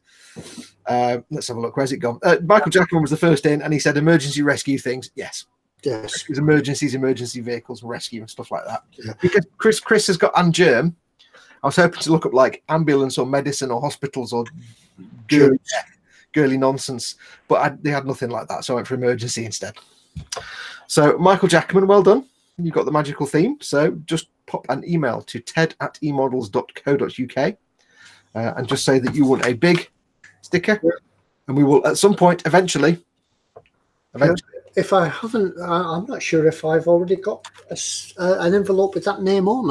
Unfortunately, they're not sealed yet, so I shall have a look. Right, I'm going to quickly refresh, Ted, because it's locking on me again. All right. So talk for 2 seconds. Yeah, refresh, hurry up. Yeah. I'm so glad I can do this now. He's getting pretty quick at this now, so unless he can't press the button and doesn't come back again. Yeah. Fortunately, he's back. Everything's brilliant. Yeah, one thing we do know now that if you disappear, the stream stays going, but I can't turn it off. Yeah, you'd have to log in as eModels and turn it off. But I like the fact I can do it. If anything ever goes wrong with me, I can log out and come back in. It's great. So yes, well done. Send Ted an eModel and we'll get a sticker sent out to you. Michael Jackman actually is owned up there. He says he cheated and he clicked well before he said go. Yeah. Oh. Oh, in that case, I don't know then, because it didn't pop up until after I said go. But of course, did it? Yeah. So he could have just timed it just right then. Yeah, I think he might. Yeah, I think he may have just timed it right. I don't know. What do we do, Ted? Yeah. Yeah, we'll let it go for this time, but don't do it again. Yeah, well, if we do it next time, just don't admit it. Hello. Oh no, I killed Kennedy. What do I do? Sorry. Yeah. I was on that grassy knoll. Meeble and Bobbington said the moon in space. Trot and Chad said he's finished work, so off home. So good night. Yeah, drive safe. I don't know what the roads are like out there, but take care. Yep. Thanks for coming in, dude. He also says, oh, and 42 Cheese and Onion Dunkelgelb Gumpler episode 6, just in case one is the answer. His answer says, send him a sticker without a stamp on the envelope. Oh, that's harsh. Yeah, that's a good idea. Maybe we should, in future, get folks to send a stamped addressed envelope to BBC Television Centre, London, W12. 8QT, Pebble Mill. Sprugly Addict says, how can Foxx be a judge in the cheating department? I didn't cheat. I just special planning. It expanded the rules. There were no rules to expand. There was no. They could have done the same. Peter Rogers says, food question. What is the difference between a beef burger and a patty? It's kind of easy, but yeah, patties. Where are patties from? Patty is just the beef burger without any bun or stuff, and the beef burger is the bun and the meat and everything else, I think. Or rather, the patty is the proper name for the slab of stuff squished into a flat disc. It's a beef burger patty, but you just don't call it a patty. Andrew, just changing the subject, I'll come back to the patty beef burger question in a moment. Andrew Leary says, call in eModels, buy stuff, and just ask for a sticker. Yep, always that. Yeah. Or if you're ordering anything from eModels, just add a sticker to it. Just put your order. Just put remark when it got remarks box for your order. Just put can have a sticker too, because Ted said. Paul Horner says he can recommend the Hataka paints. They do 3 ranges: blue line for brushing, red line acrylics for airbrush, and orange line and lacquer for airbrush. Ah, right. Yeah, I have heard a lot of good things about them. To be honest, they try and go for like color schemed packs. Most of the manufacturers do. They have like World War II Allied or World aircraft or Axis vehicles, or they'd have like themes and they have packs for various things. Yeah, there's the way forward. A lot of companies doing that. Like I said earlier with the life color, they do lots of sets, and certainly lots of companies do different sets. Just looking around the box here, it's got US Navy, Dust and Rust. Dust and Rust. Dust and Rust. Yeah. American uniforms. Royal Navy, World War II, US Navy, Royal Navy, World War II, set 1 and set 2. So there's large-scale boats, that sort of cruisers and such, down to corvettes and frigates. You're a frigate.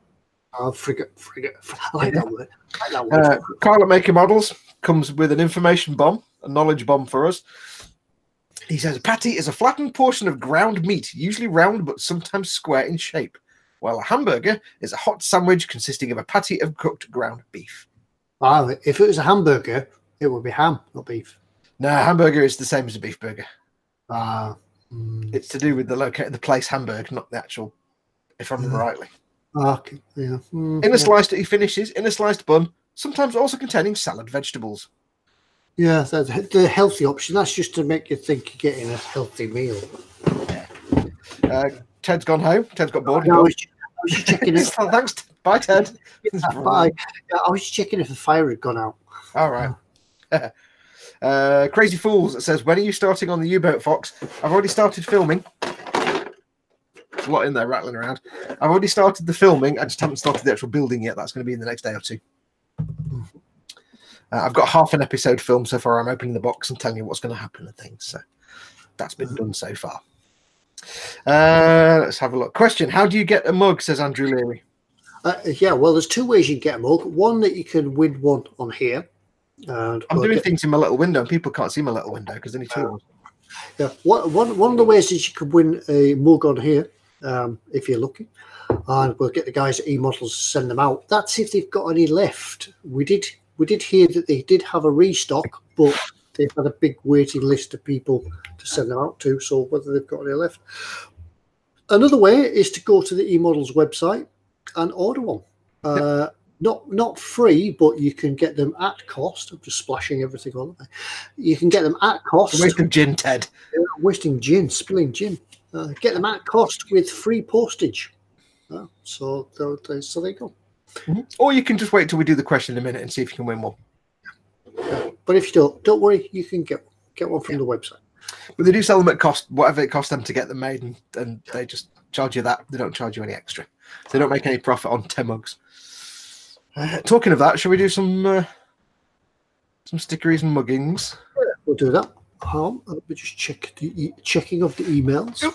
We shall do. We'll do the usual thing when we do 2 for 1. We'll do a twofer. Where we'll do a question to win a big sticker and a little sticker together. Yep. And we'll do a question to win and mug. Yeah. Hopefully without AN GERM. Oh, I've got the hiccups tonight, I tell you. Ooh, I had some kind of paella for my dinner and it's repeating on me. Oh, very nice. I had a curry last night. And it just, I could still feel it coming back. Back now. Yeah, but that's correct for a curry, though. Yep. Let's have a quick look at the chat before we do them. That said, it's $8.95 for a mug. Yep, $8.95 for a mug. No profit on them and free delivery as well. So, yep. Andrew Lewis says the mugs are in stock. Good. Yep. Cool. What normally happens if you win a mug, we forward your email to James at eModels and they send them out from there. Yeah, thankfully we don't send out the mugs, so that's why you get them hopefully before, next Christmas. We'll probably start sending the stickers out just once every Christmas, so everybody gets a big pile for Christmas. See, we wouldn't send the stickers out apart from the guys at eModels keep sending us big packs of stickers, and we're like, oh, okay, it's okay then. I think they realised they could just send us a batch of stickers and we'd have to send them out, and they're like, yeah, we'll just do that. Right. Shall we do, what do you want to do first then, Ted, a mug or the stickers? We'll do the stickers. We'll do the double sticker giveaway. I'm just trying to find a question. I've got to think of, I'll do one, you do the other if you want. I've got to look around the room now and try and find something to ask a question about. Right. I'll try and find an interesting fact. Yeah, I've got an interesting fact. It's just have you now? Yeah, I have. I've just got to confirm it. I've just got to confirm the answer. That's all. Where's that? I shall have a quick look and see if I can find an interesting fact. There it is, Google. Right.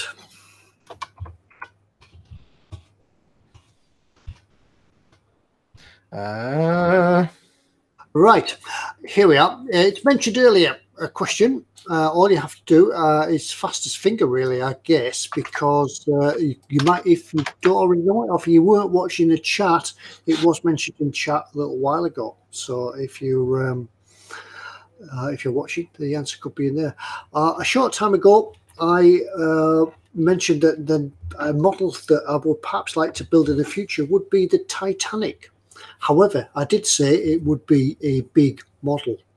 But how long was the Titanic? Go. The real thing. The real thing. I hope you've got that written down somewhere, Ted. How long was the real thing? How long was the Titanic? Mm-hmm. No, not the scale. I can't. I'll let you do this one while I'm looking for something interesting to ask. No. How about according to Google anyway? There it is. Carl at Making Models says 269 meters. There we go. That's what Google tells me. The length of the Titanic is 269 meters. So, well done, Carl. Obviously, you need to send us your details because we don't keep them. So just drop us an email of your address and we'll send you it. So it's probably slightly shorter now than it was when it was launched, but never mind. Right. Yep. So I can't think of an interesting question to ask. I'm looking something up now, but I keep looking things up. They've got like 15 different answers, and that's not helping anybody.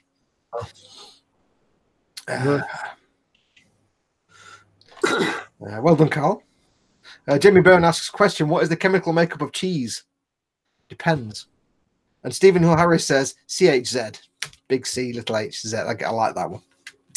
I've got to ask a question now, and I can't think of one. I'm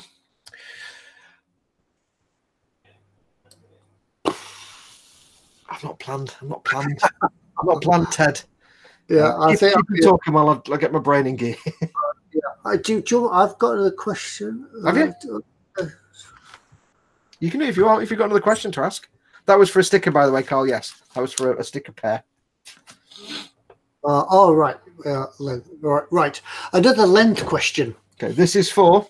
This is for a mug. It's all about length tonight, lady, girl, gentleman. Now, I've just had to Google this. I could go and get the instructions and things like that. But how long does Google say the Type 7C U-boat is? Not the little one behind Foxx, but the real thing. How long in feet? Feet or meters. How long does Google say a Type 7C U-boat is? Go. Not that bit. Matt Bradford says, ask a Space 1999 question. I'd be like, just how awesome is Space 1999? Oh, I know this, says Dad. About 2 years, says Phil East. 42, says Osric. 165 for 8 inches. 150 meters, 80. It's up to you again, Ted. I've lost it. Stop. Oh, no. Everybody stop answering. Ted got confused. Well, hang on. Nobody's quite got what I've got on Google at the moment. Have they all got the wrong Google? Is it the 7C you asked, wasn't it? Yeah, the 7C. I don't know the actual answer, so I'm just sitting, waiting, watching.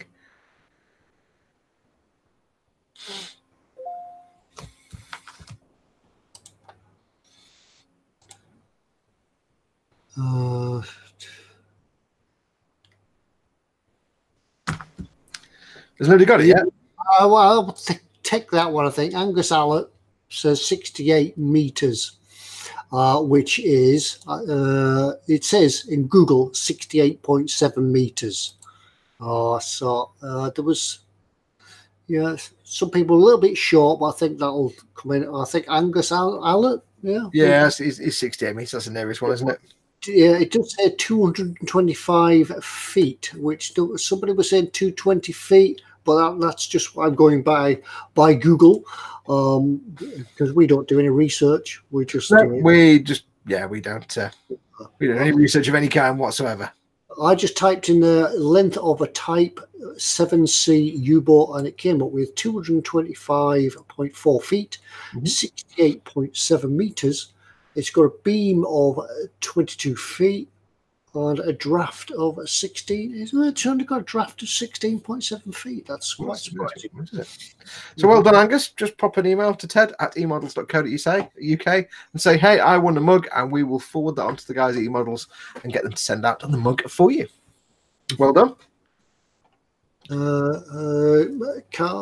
Carl says, can I donate stickers to Bogdan Garowski? As he was second, he's lots of stickers. Okay. Yeah. Bogdan, I know you're in Russia, and we'll do our best to get some stickers out to you. But send us your details, and we'll have a go. Try not to write it in Russian Cyrillic, because we'll never understand. Yeah. Just send an email to ted@emodels.co.uk and just say that you've won the. Instead of Carl mail it, just you mail it and say you've won the stickers, and we'll send them out to you.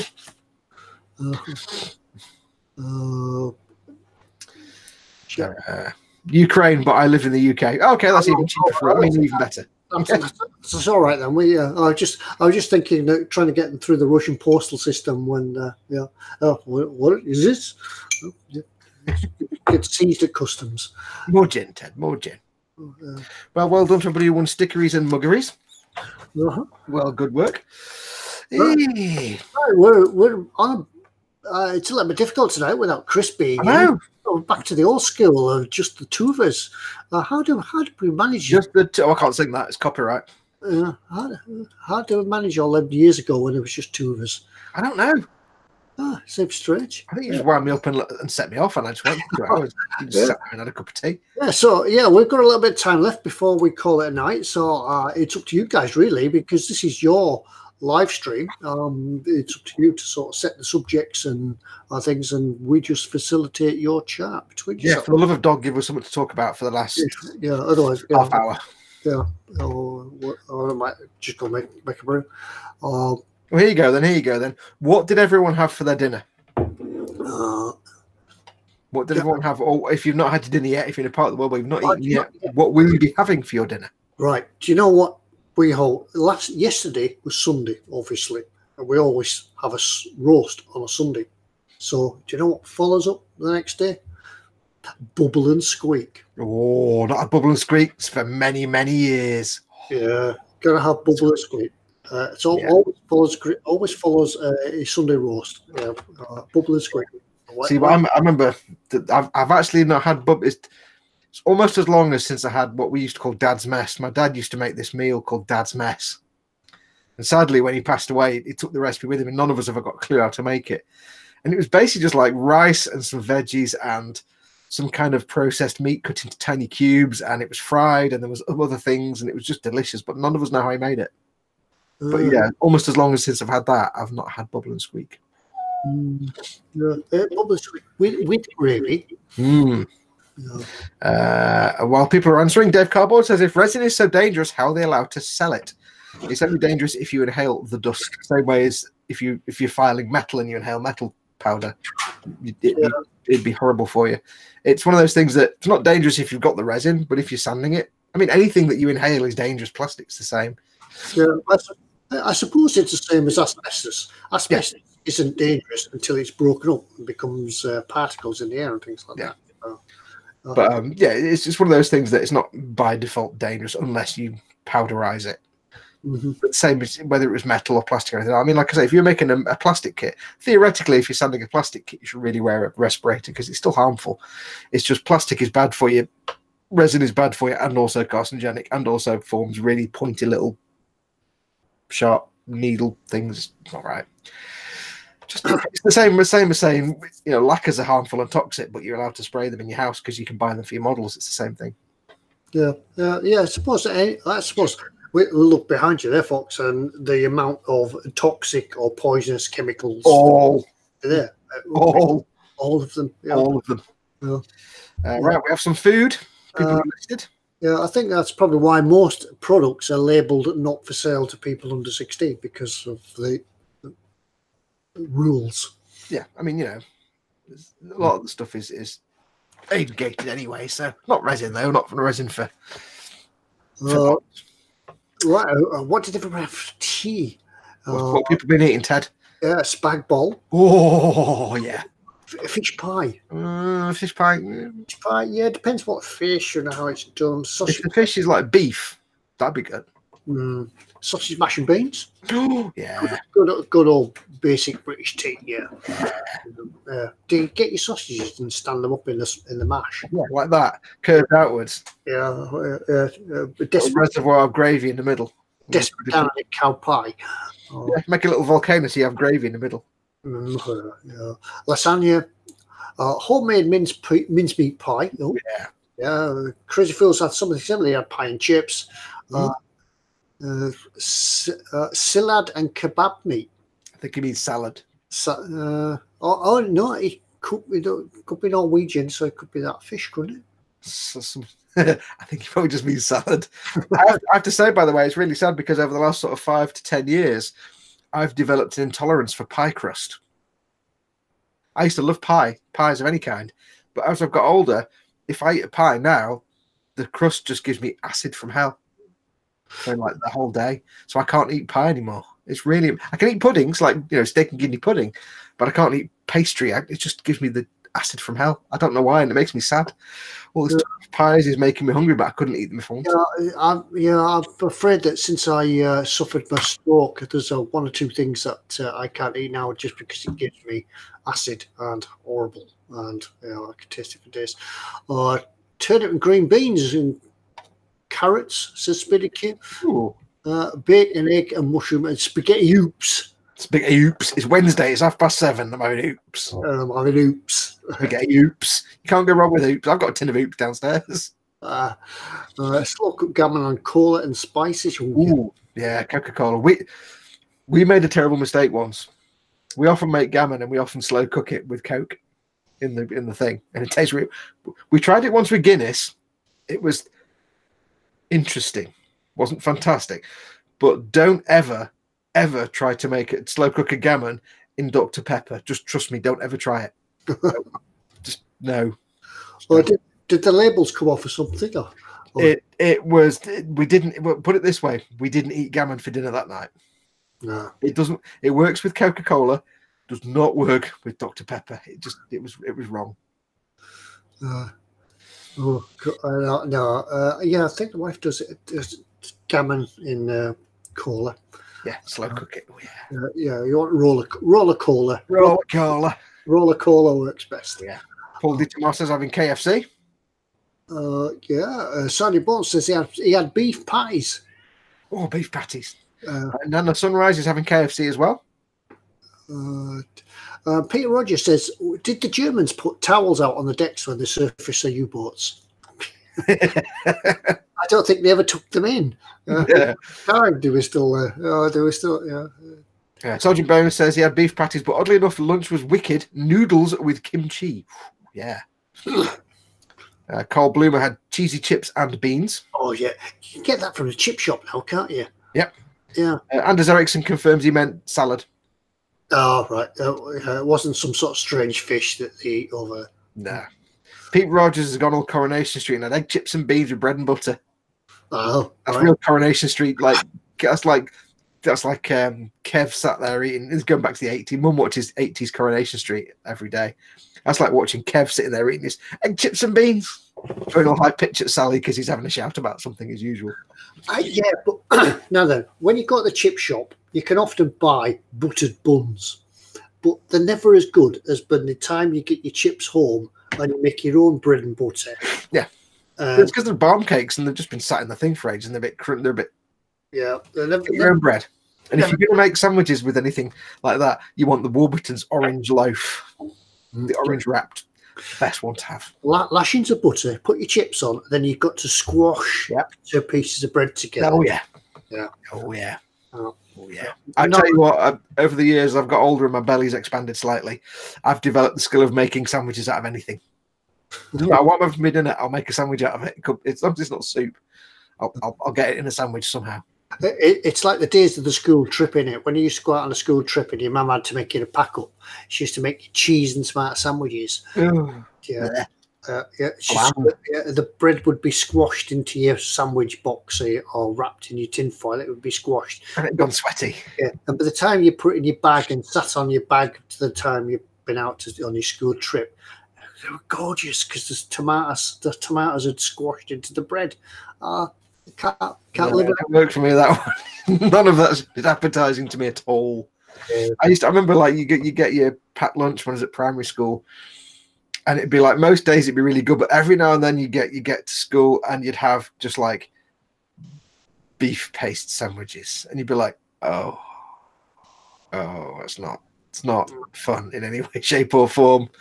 Just a little spreading of beef paste. Oh, not good. Graham Presswood says Iceland toad in the hole. A quid can't go wrong. Yeah, toad in all. Toad it though. Zadsta suggests a gluten intolerance. Not for me. It's just pie crust that makes me acid. Not bread or anything else. Just pie crust. Michael Jackman says, just give me a nice thick T-bone steak with chips, mushrooms, onion rings, and corn on the cob. Yeah. Oh, corn on the cob. Yeah, that's what you used to order when you used to go away. When the police used to send you away on courses, they pay all expenses. So you'd have your meal in a hotel. It was always T-bone steak. Yeah. I love whenever I stay in a hotel, and on the occasion when I've been staying in a hotel and it's all paid for, I always like beef stroganoff in hotels. I don't know why. I always judge a hotel by how good its beef stroganoff is.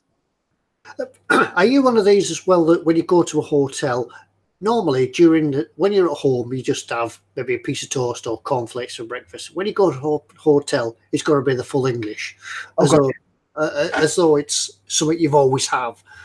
If somebody else is making the food, I'll have a big plate of complicated food.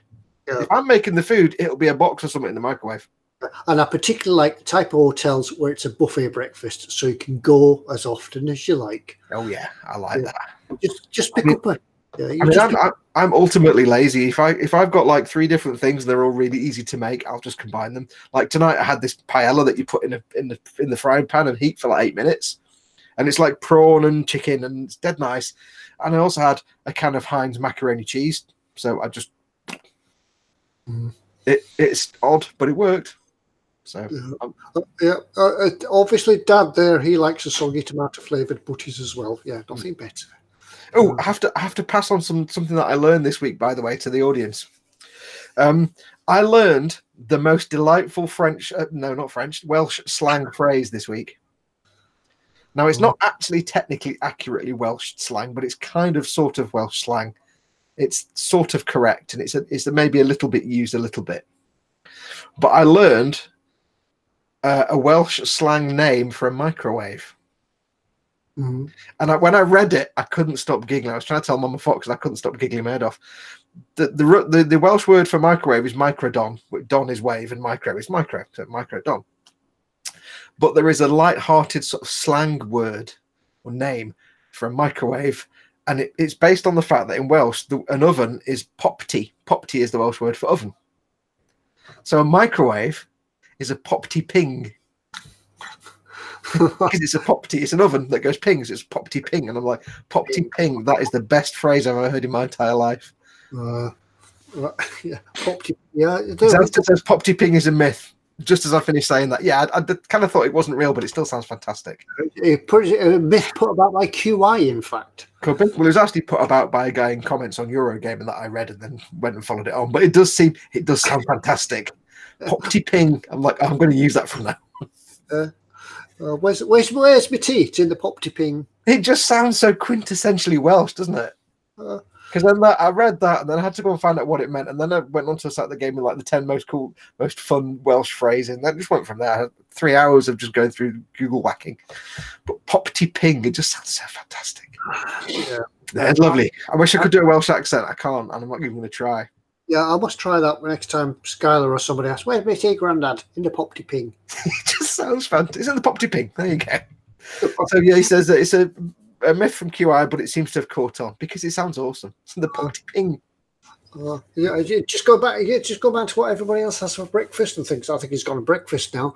Oh, yeah. Carl has peanut butter. Well, maybe not for breakfast. Peanut butter and brown sauce. Ooh. Oh. I've combined Nutella and Marmite once, and it actually worked.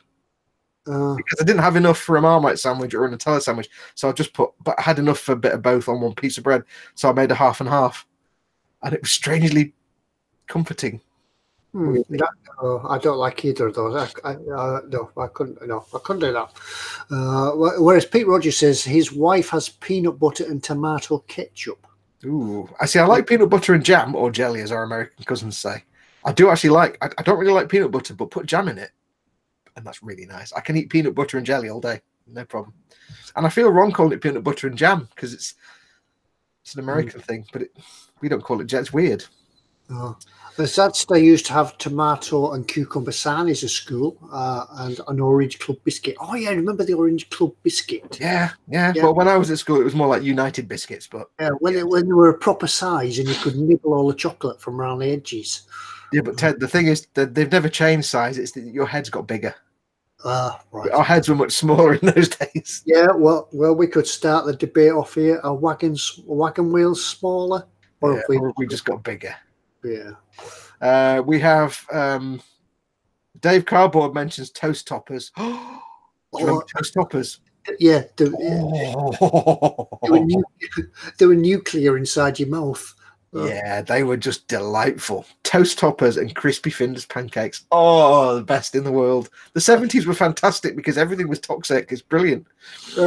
Paella ready meals. Oh. Oh. Pete Rogers says, "Ooh, beer batter onion rings. Mine Burger King ones are nice, but have to be cooked fresh." Yeah, I don't. They don't come. Yeah, they're not good unless they're done in a nice restaurant. Hi Fox's mum, says Jamie Bone. Anders Ericsson says, "I'm learning new things every day." My mother-in-law has a popty ping burnt food in the oven. Zadster says, "Not breakfast, but I judge pub food by how good the Ploughmans are." I once went to a pub and I asked for a blue steak. And now I don't often order steak in restaurants because 99% of the time it's a horrible fatty mess. But I thought, I'll order a steak. I really want, so I ordered a blue steak. And the waitress went away, and the landlord comes out, and he says, "Have you ordered a blue steak?" I said, "Yes, please." He went, "Right, I'll smack its backside and put it on a plate for you." And he walked off, and I'm like, this is going to be good. I knew at that moment this was going to be good food, and it was. It was delightful. Lord Barclay says, "Hot shreddy wheat, hot water and milk." That's for breakfast. I can't do shredded wheat. I just can't abide shredded wheat. It's just like dried cardboard. Which are shredded wheat though? Because they're the ones that started off like little pillow shapes, and now they're like Special K, but Special K's become stringy things. Because when I was a kid, I think shredded wheat was the little sticks, and now that seems to be Special K. But when I was a kid, Special K was flakes. Yeah, it seems to have all changed. I don't know. No, shreddies. I remember shredded wheat with the pillow shaped things. Willow Weetabix sized pillows made out of straw. Yeah, that's what shredded wheat were to me. But now they seem to be that. I don't know. And Special K has gone from flakes to strings of some sort. You don't know a good sandwich until you have ham and jam. I could go for that. I could combine the same. I like savoury and I like sweet. So cheese and jam. That might work. Cheese and piccalilli. Yeah, that's almost picking up on the Ploughman's by Zadster, isn't it? Yeah. Cheese and piccalilli. Do you like a nice bit of piccalilli? I like the kick in the face that piccalilli gives you when you have your first taste of it. Like Zadster says, you can judge a pub by the Ploughman's. Yeah, I don't like these pubs that sort of say Ploughman's is a piece of pie, piece of cheese, and a lettuce. It's got to have all the pickles and pickled onions and apple and everything with it. Yep.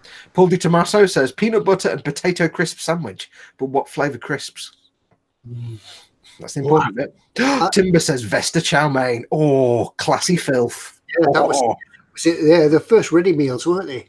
Vesta Meal says Graham Presswood, classic Phil Fires. Yeah, they were the first ready meals that came out. Yeah, I remember they always had a nice paella that had lots of prawns in it, lots of rice to bulk it up. Some nice prawns. Are Vesta still going? They must be still going. I don't know. Maybe there's a different name now. Stuart Hislop references crispy pancakes and also potato waffles over the 70s. I've actually got some potato waffles in the freezer. Yeah. They're waffly versatile. Bird's eye potato waffle. Other waffles are available. With beans. Yeah, waffles and beans. Special K used to be like Rice Krispies, says Lord Barclay. It used to be like flakes when I remember it as a kid. Special K used to be like flakes, like brown cornflakes. Special K was sold as a dieter's food, wasn't it? Yeah. For a diet. Going back, Pete Rogers says they Googled it at work. Wagon wheels are the same size and Australian origin. Paul Horner says shredded wheat equals non-metallic Brillo. Yeah, that's it. Yeah, that's how I completely find shredded wheat. Yep. And Michael Jackman says, "Okay, fellows, that's it for tonight. Night all." Thanks for coming in, Michael. Yeah, Michael. Paul Homer says Pop-tarts. Now, wasn't that like? It was an American thing, really. Yeah, didn't really take over here, I don't think. Well, the Pop-tarts, the one that you did in the toaster, aren't they? Yeah, you put them in, and they didn't really. Yeah, they came out over here in like the 80s or 90s, but they didn't really take off. Tart burnt your mouth out. You just had molten lava inside them. Yeah. Making models, Carl says you can still get Vesta chow mein, and Timber says yes, Vestas are in Asda. They are my guilty treat every now and then. The crispy noodles on top give that crunch with the soft noodles. Oh yeah, yeah, that must be like pot noodles in a box. yeah, but yeah, kind of, but with actual meat. David Bowen says, question, do you toast Pop-tarts or eat them straight out of the box? I've never had a Pop-tart. I've never been tempted to try a Pop-tart. Yeah, I think I tried them once. The sort of chemical nonsense. Yeah, chemical. Yeah. Pete Rogers says banana butty. Banana butty with sugar. Yeah. Yeah, that's what it is. Cheese and pineapple on toast. That would work. I can recommend Marmite and Nutella, though. It does actually work, oddly enough. See, what I like to do is sometimes if I get really hungry and I've got the munchies, I'll go and raid the fridge, and it might be the case that if I can't be bothered, I'll just make some kind of random sandwich, and it might be like bread, whatever's in the fridge, but like bread, slice of ham, slice of some other assorted meat in the fridge, slice of some kind of cheese, then another kind of slice of different cheese, then some mustard and some mayonnaise, and it'll be like, if I've got these sliced products, I'll just go slap, slap, slap, slap, slap, sandwich done. Yeah, I think a few days before we go on a big shop, if you're feeling hungry, you can guarantee that's always in the fridge is some cheese and some pickle, whether it be a big chunky pickle or tiny Branston sandwich pickle. You put Branston in the fridge? Yeah, because you keep Branston in the fridge. That's very bourgeois. Keep it in the cupboard. But yeah, that on a sandwich, white bread, lots of butter, slapped together. Always got to squash your sandwich. You have to squash your sandwich, and then you have to squash it and cut it. Yeah. Jamie Bowen says you might get something turning up in the post sometime, Fox. Thank you very much, Jamie. I shall wait and see. Pop-tart, yeah. We've got to watch it. If you get Pop-tart, you've got to fetch your toaster, put it on your bench. Let's see it pop up, and then nuke your mouth with molten lava. Yes. Vincent de Kimp gives us half a reference and says to give a sticker to whoever completes it. We don't get the reference, so we can't give a sticker because we won't know it when we see it. I don't get it, and I suspect Ted wouldn't know what it is. So I don't know the reference. Can you describe Marmite? I've never tried it, says Anders Eriksson. No, not on a family show. Well, you can't describe Marmite. It's marketed as you either love it or you hate it. The only way to describe Marmite is you have to try it. And I think we have discovered it is available on Amazon and other selling sites. Yes. Yeah. It's available in most places. Even if you're in the Americas, you can get it. Yeah. Although it's expensive in America. Yeah, I'm surprised you can't get it over your side of the pond, Anders, but I'm sure if you looked around, you'll find it. Yeah, but you've got to try it. You'll either love it or you'll hate it. There's no in between. Yeah. The best way if you're going to try it for the first time, the best way is to get a piece of hot toast with lots of butter all over it. It's got to be buttered. And we've had a few people that we know try it recently for the first time, and they say buttering the toast makes a difference. Hot buttered toast and a small amount on the knife, spread thinly. Don't just go. If you do it too thick, you'll just die. You have to spread it thinly, especially if it's your first ever go at Marmite.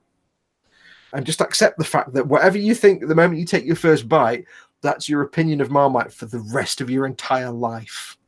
There's no, you'll get used to it. You either think it's nice or you absolutely hate it, and you'll know by your first mouthful. Try it and let us know how you get on. And there's another thing to discover except Telford then. Yeah. When you come to Telford, ask in the restaurant of the morning for some Marmite. Vincent explains that it's he was logged in as the wrong account, and also it was a Family Guy reference. I can't stand Family Guy, and Ted wouldn't know what Family Guy is. So no, it does. Yeah. Let's have a look. Went out to Earl D went and bought a load of Warhammer based brushes. They're very good brushes. Dave Cardboard says yeast extract. Remember Virol? No, I don't remember Virol. Never heard of that. Virol. Yeah, Dave Cardboard said earlier it's bedtime. He's cleaned his teeth, and now we've got him hungry. Yeah. So now you need to go and eat a load of like crispy Findus pancakes. Go and raid your cupboards for like Heinz macaroni cheese and random offcuts of cheese and meat and Branston pickle and. That's always the dilemma in the morning, isn't it? You get up, do you clean your teeth or do you have your breakfast? You clean your teeth, and then the mint spoils the taste of your breakfast and your tea. or do you have your breakfast and risk running out of time to clean your teeth before you've got to go to work? Yeah, and if you do brush your teeth, don't drink orange juice. No. Yeah. Jimmy Bird asks, question, what is the best way to use Citadel texture paint? Slap it on, literally. It's to go on your figure bases. It's designed to go on the base that the figure sits on or stands on. Yeah. And you just literally get it on and go, slap it on. The thicker, the better. Simple as that. If you've got, say, one of the paint that's like a crackle paint, like a Grell on Earth, if you put it on really thin, you'll get little tiny cracks. If you put it on really thick, you'll get nice big cracks in the paint. So just stick it on thick. Mm. Use an old brush. Don't use a nice brush. Use an old brush that you don't mind scruffing up. Right. Well, we've got to 11 o'clock. Yeah, we successfully got there. Wow. So I think we could do without Chris in future then. So yeah, you fired Chris. Yeah. I think he must have gone to bed because he fell out of chat for quite a while. He must have done. Well, yeah, right. He's obviously got a germ on his typing finger as well. Yeah, he's got that nice shiny computer to play with, and it's all probably have to disinfect everything now. Yeah. Anyway, we've got to 11 o'clock. We've got to the end of the eModels live stream. I'd like to thank everybody else for once again joining in with us and creating something for us to chat about. We never talk much about modelling, but no, well, I don't think people expect us to actually do anything to do with models on this model. Yeah. If you want to talk about modelling, go to heights and places and things like that. But yeah, we'd like to direct your roll to the exits, up to the left and to the right. Obviously, leave your tables in the up position. Please leave the building quietly so as not to disturb the neighbours. Yes. Have we got the coach party from Wigan? Yeah, they're still in the back. Yeah. Anyway, we'll leave it there for tonight, but thank you everybody for joining us, and hopefully Chris will be back with us next week, and we'll be a team of 3 again, unless somebody else gets the loogie and decides they want a night off. Chris, you know, one day we'll manage to like snaffle Tony away for a couple of hours, and we'll have a team of 4, and it will blow everyone's mind. Once he gets in, it'll be mayhem. So we'll leave it all to you. I've got it looks like all the emails have come in from the prize winners this evening. Mm-hmm. So we'll get that sorted, and we'll see you all again next week. Well, thanks for joining, everybody. Thank you all very much. Bye now. Adios, amigos. Bye.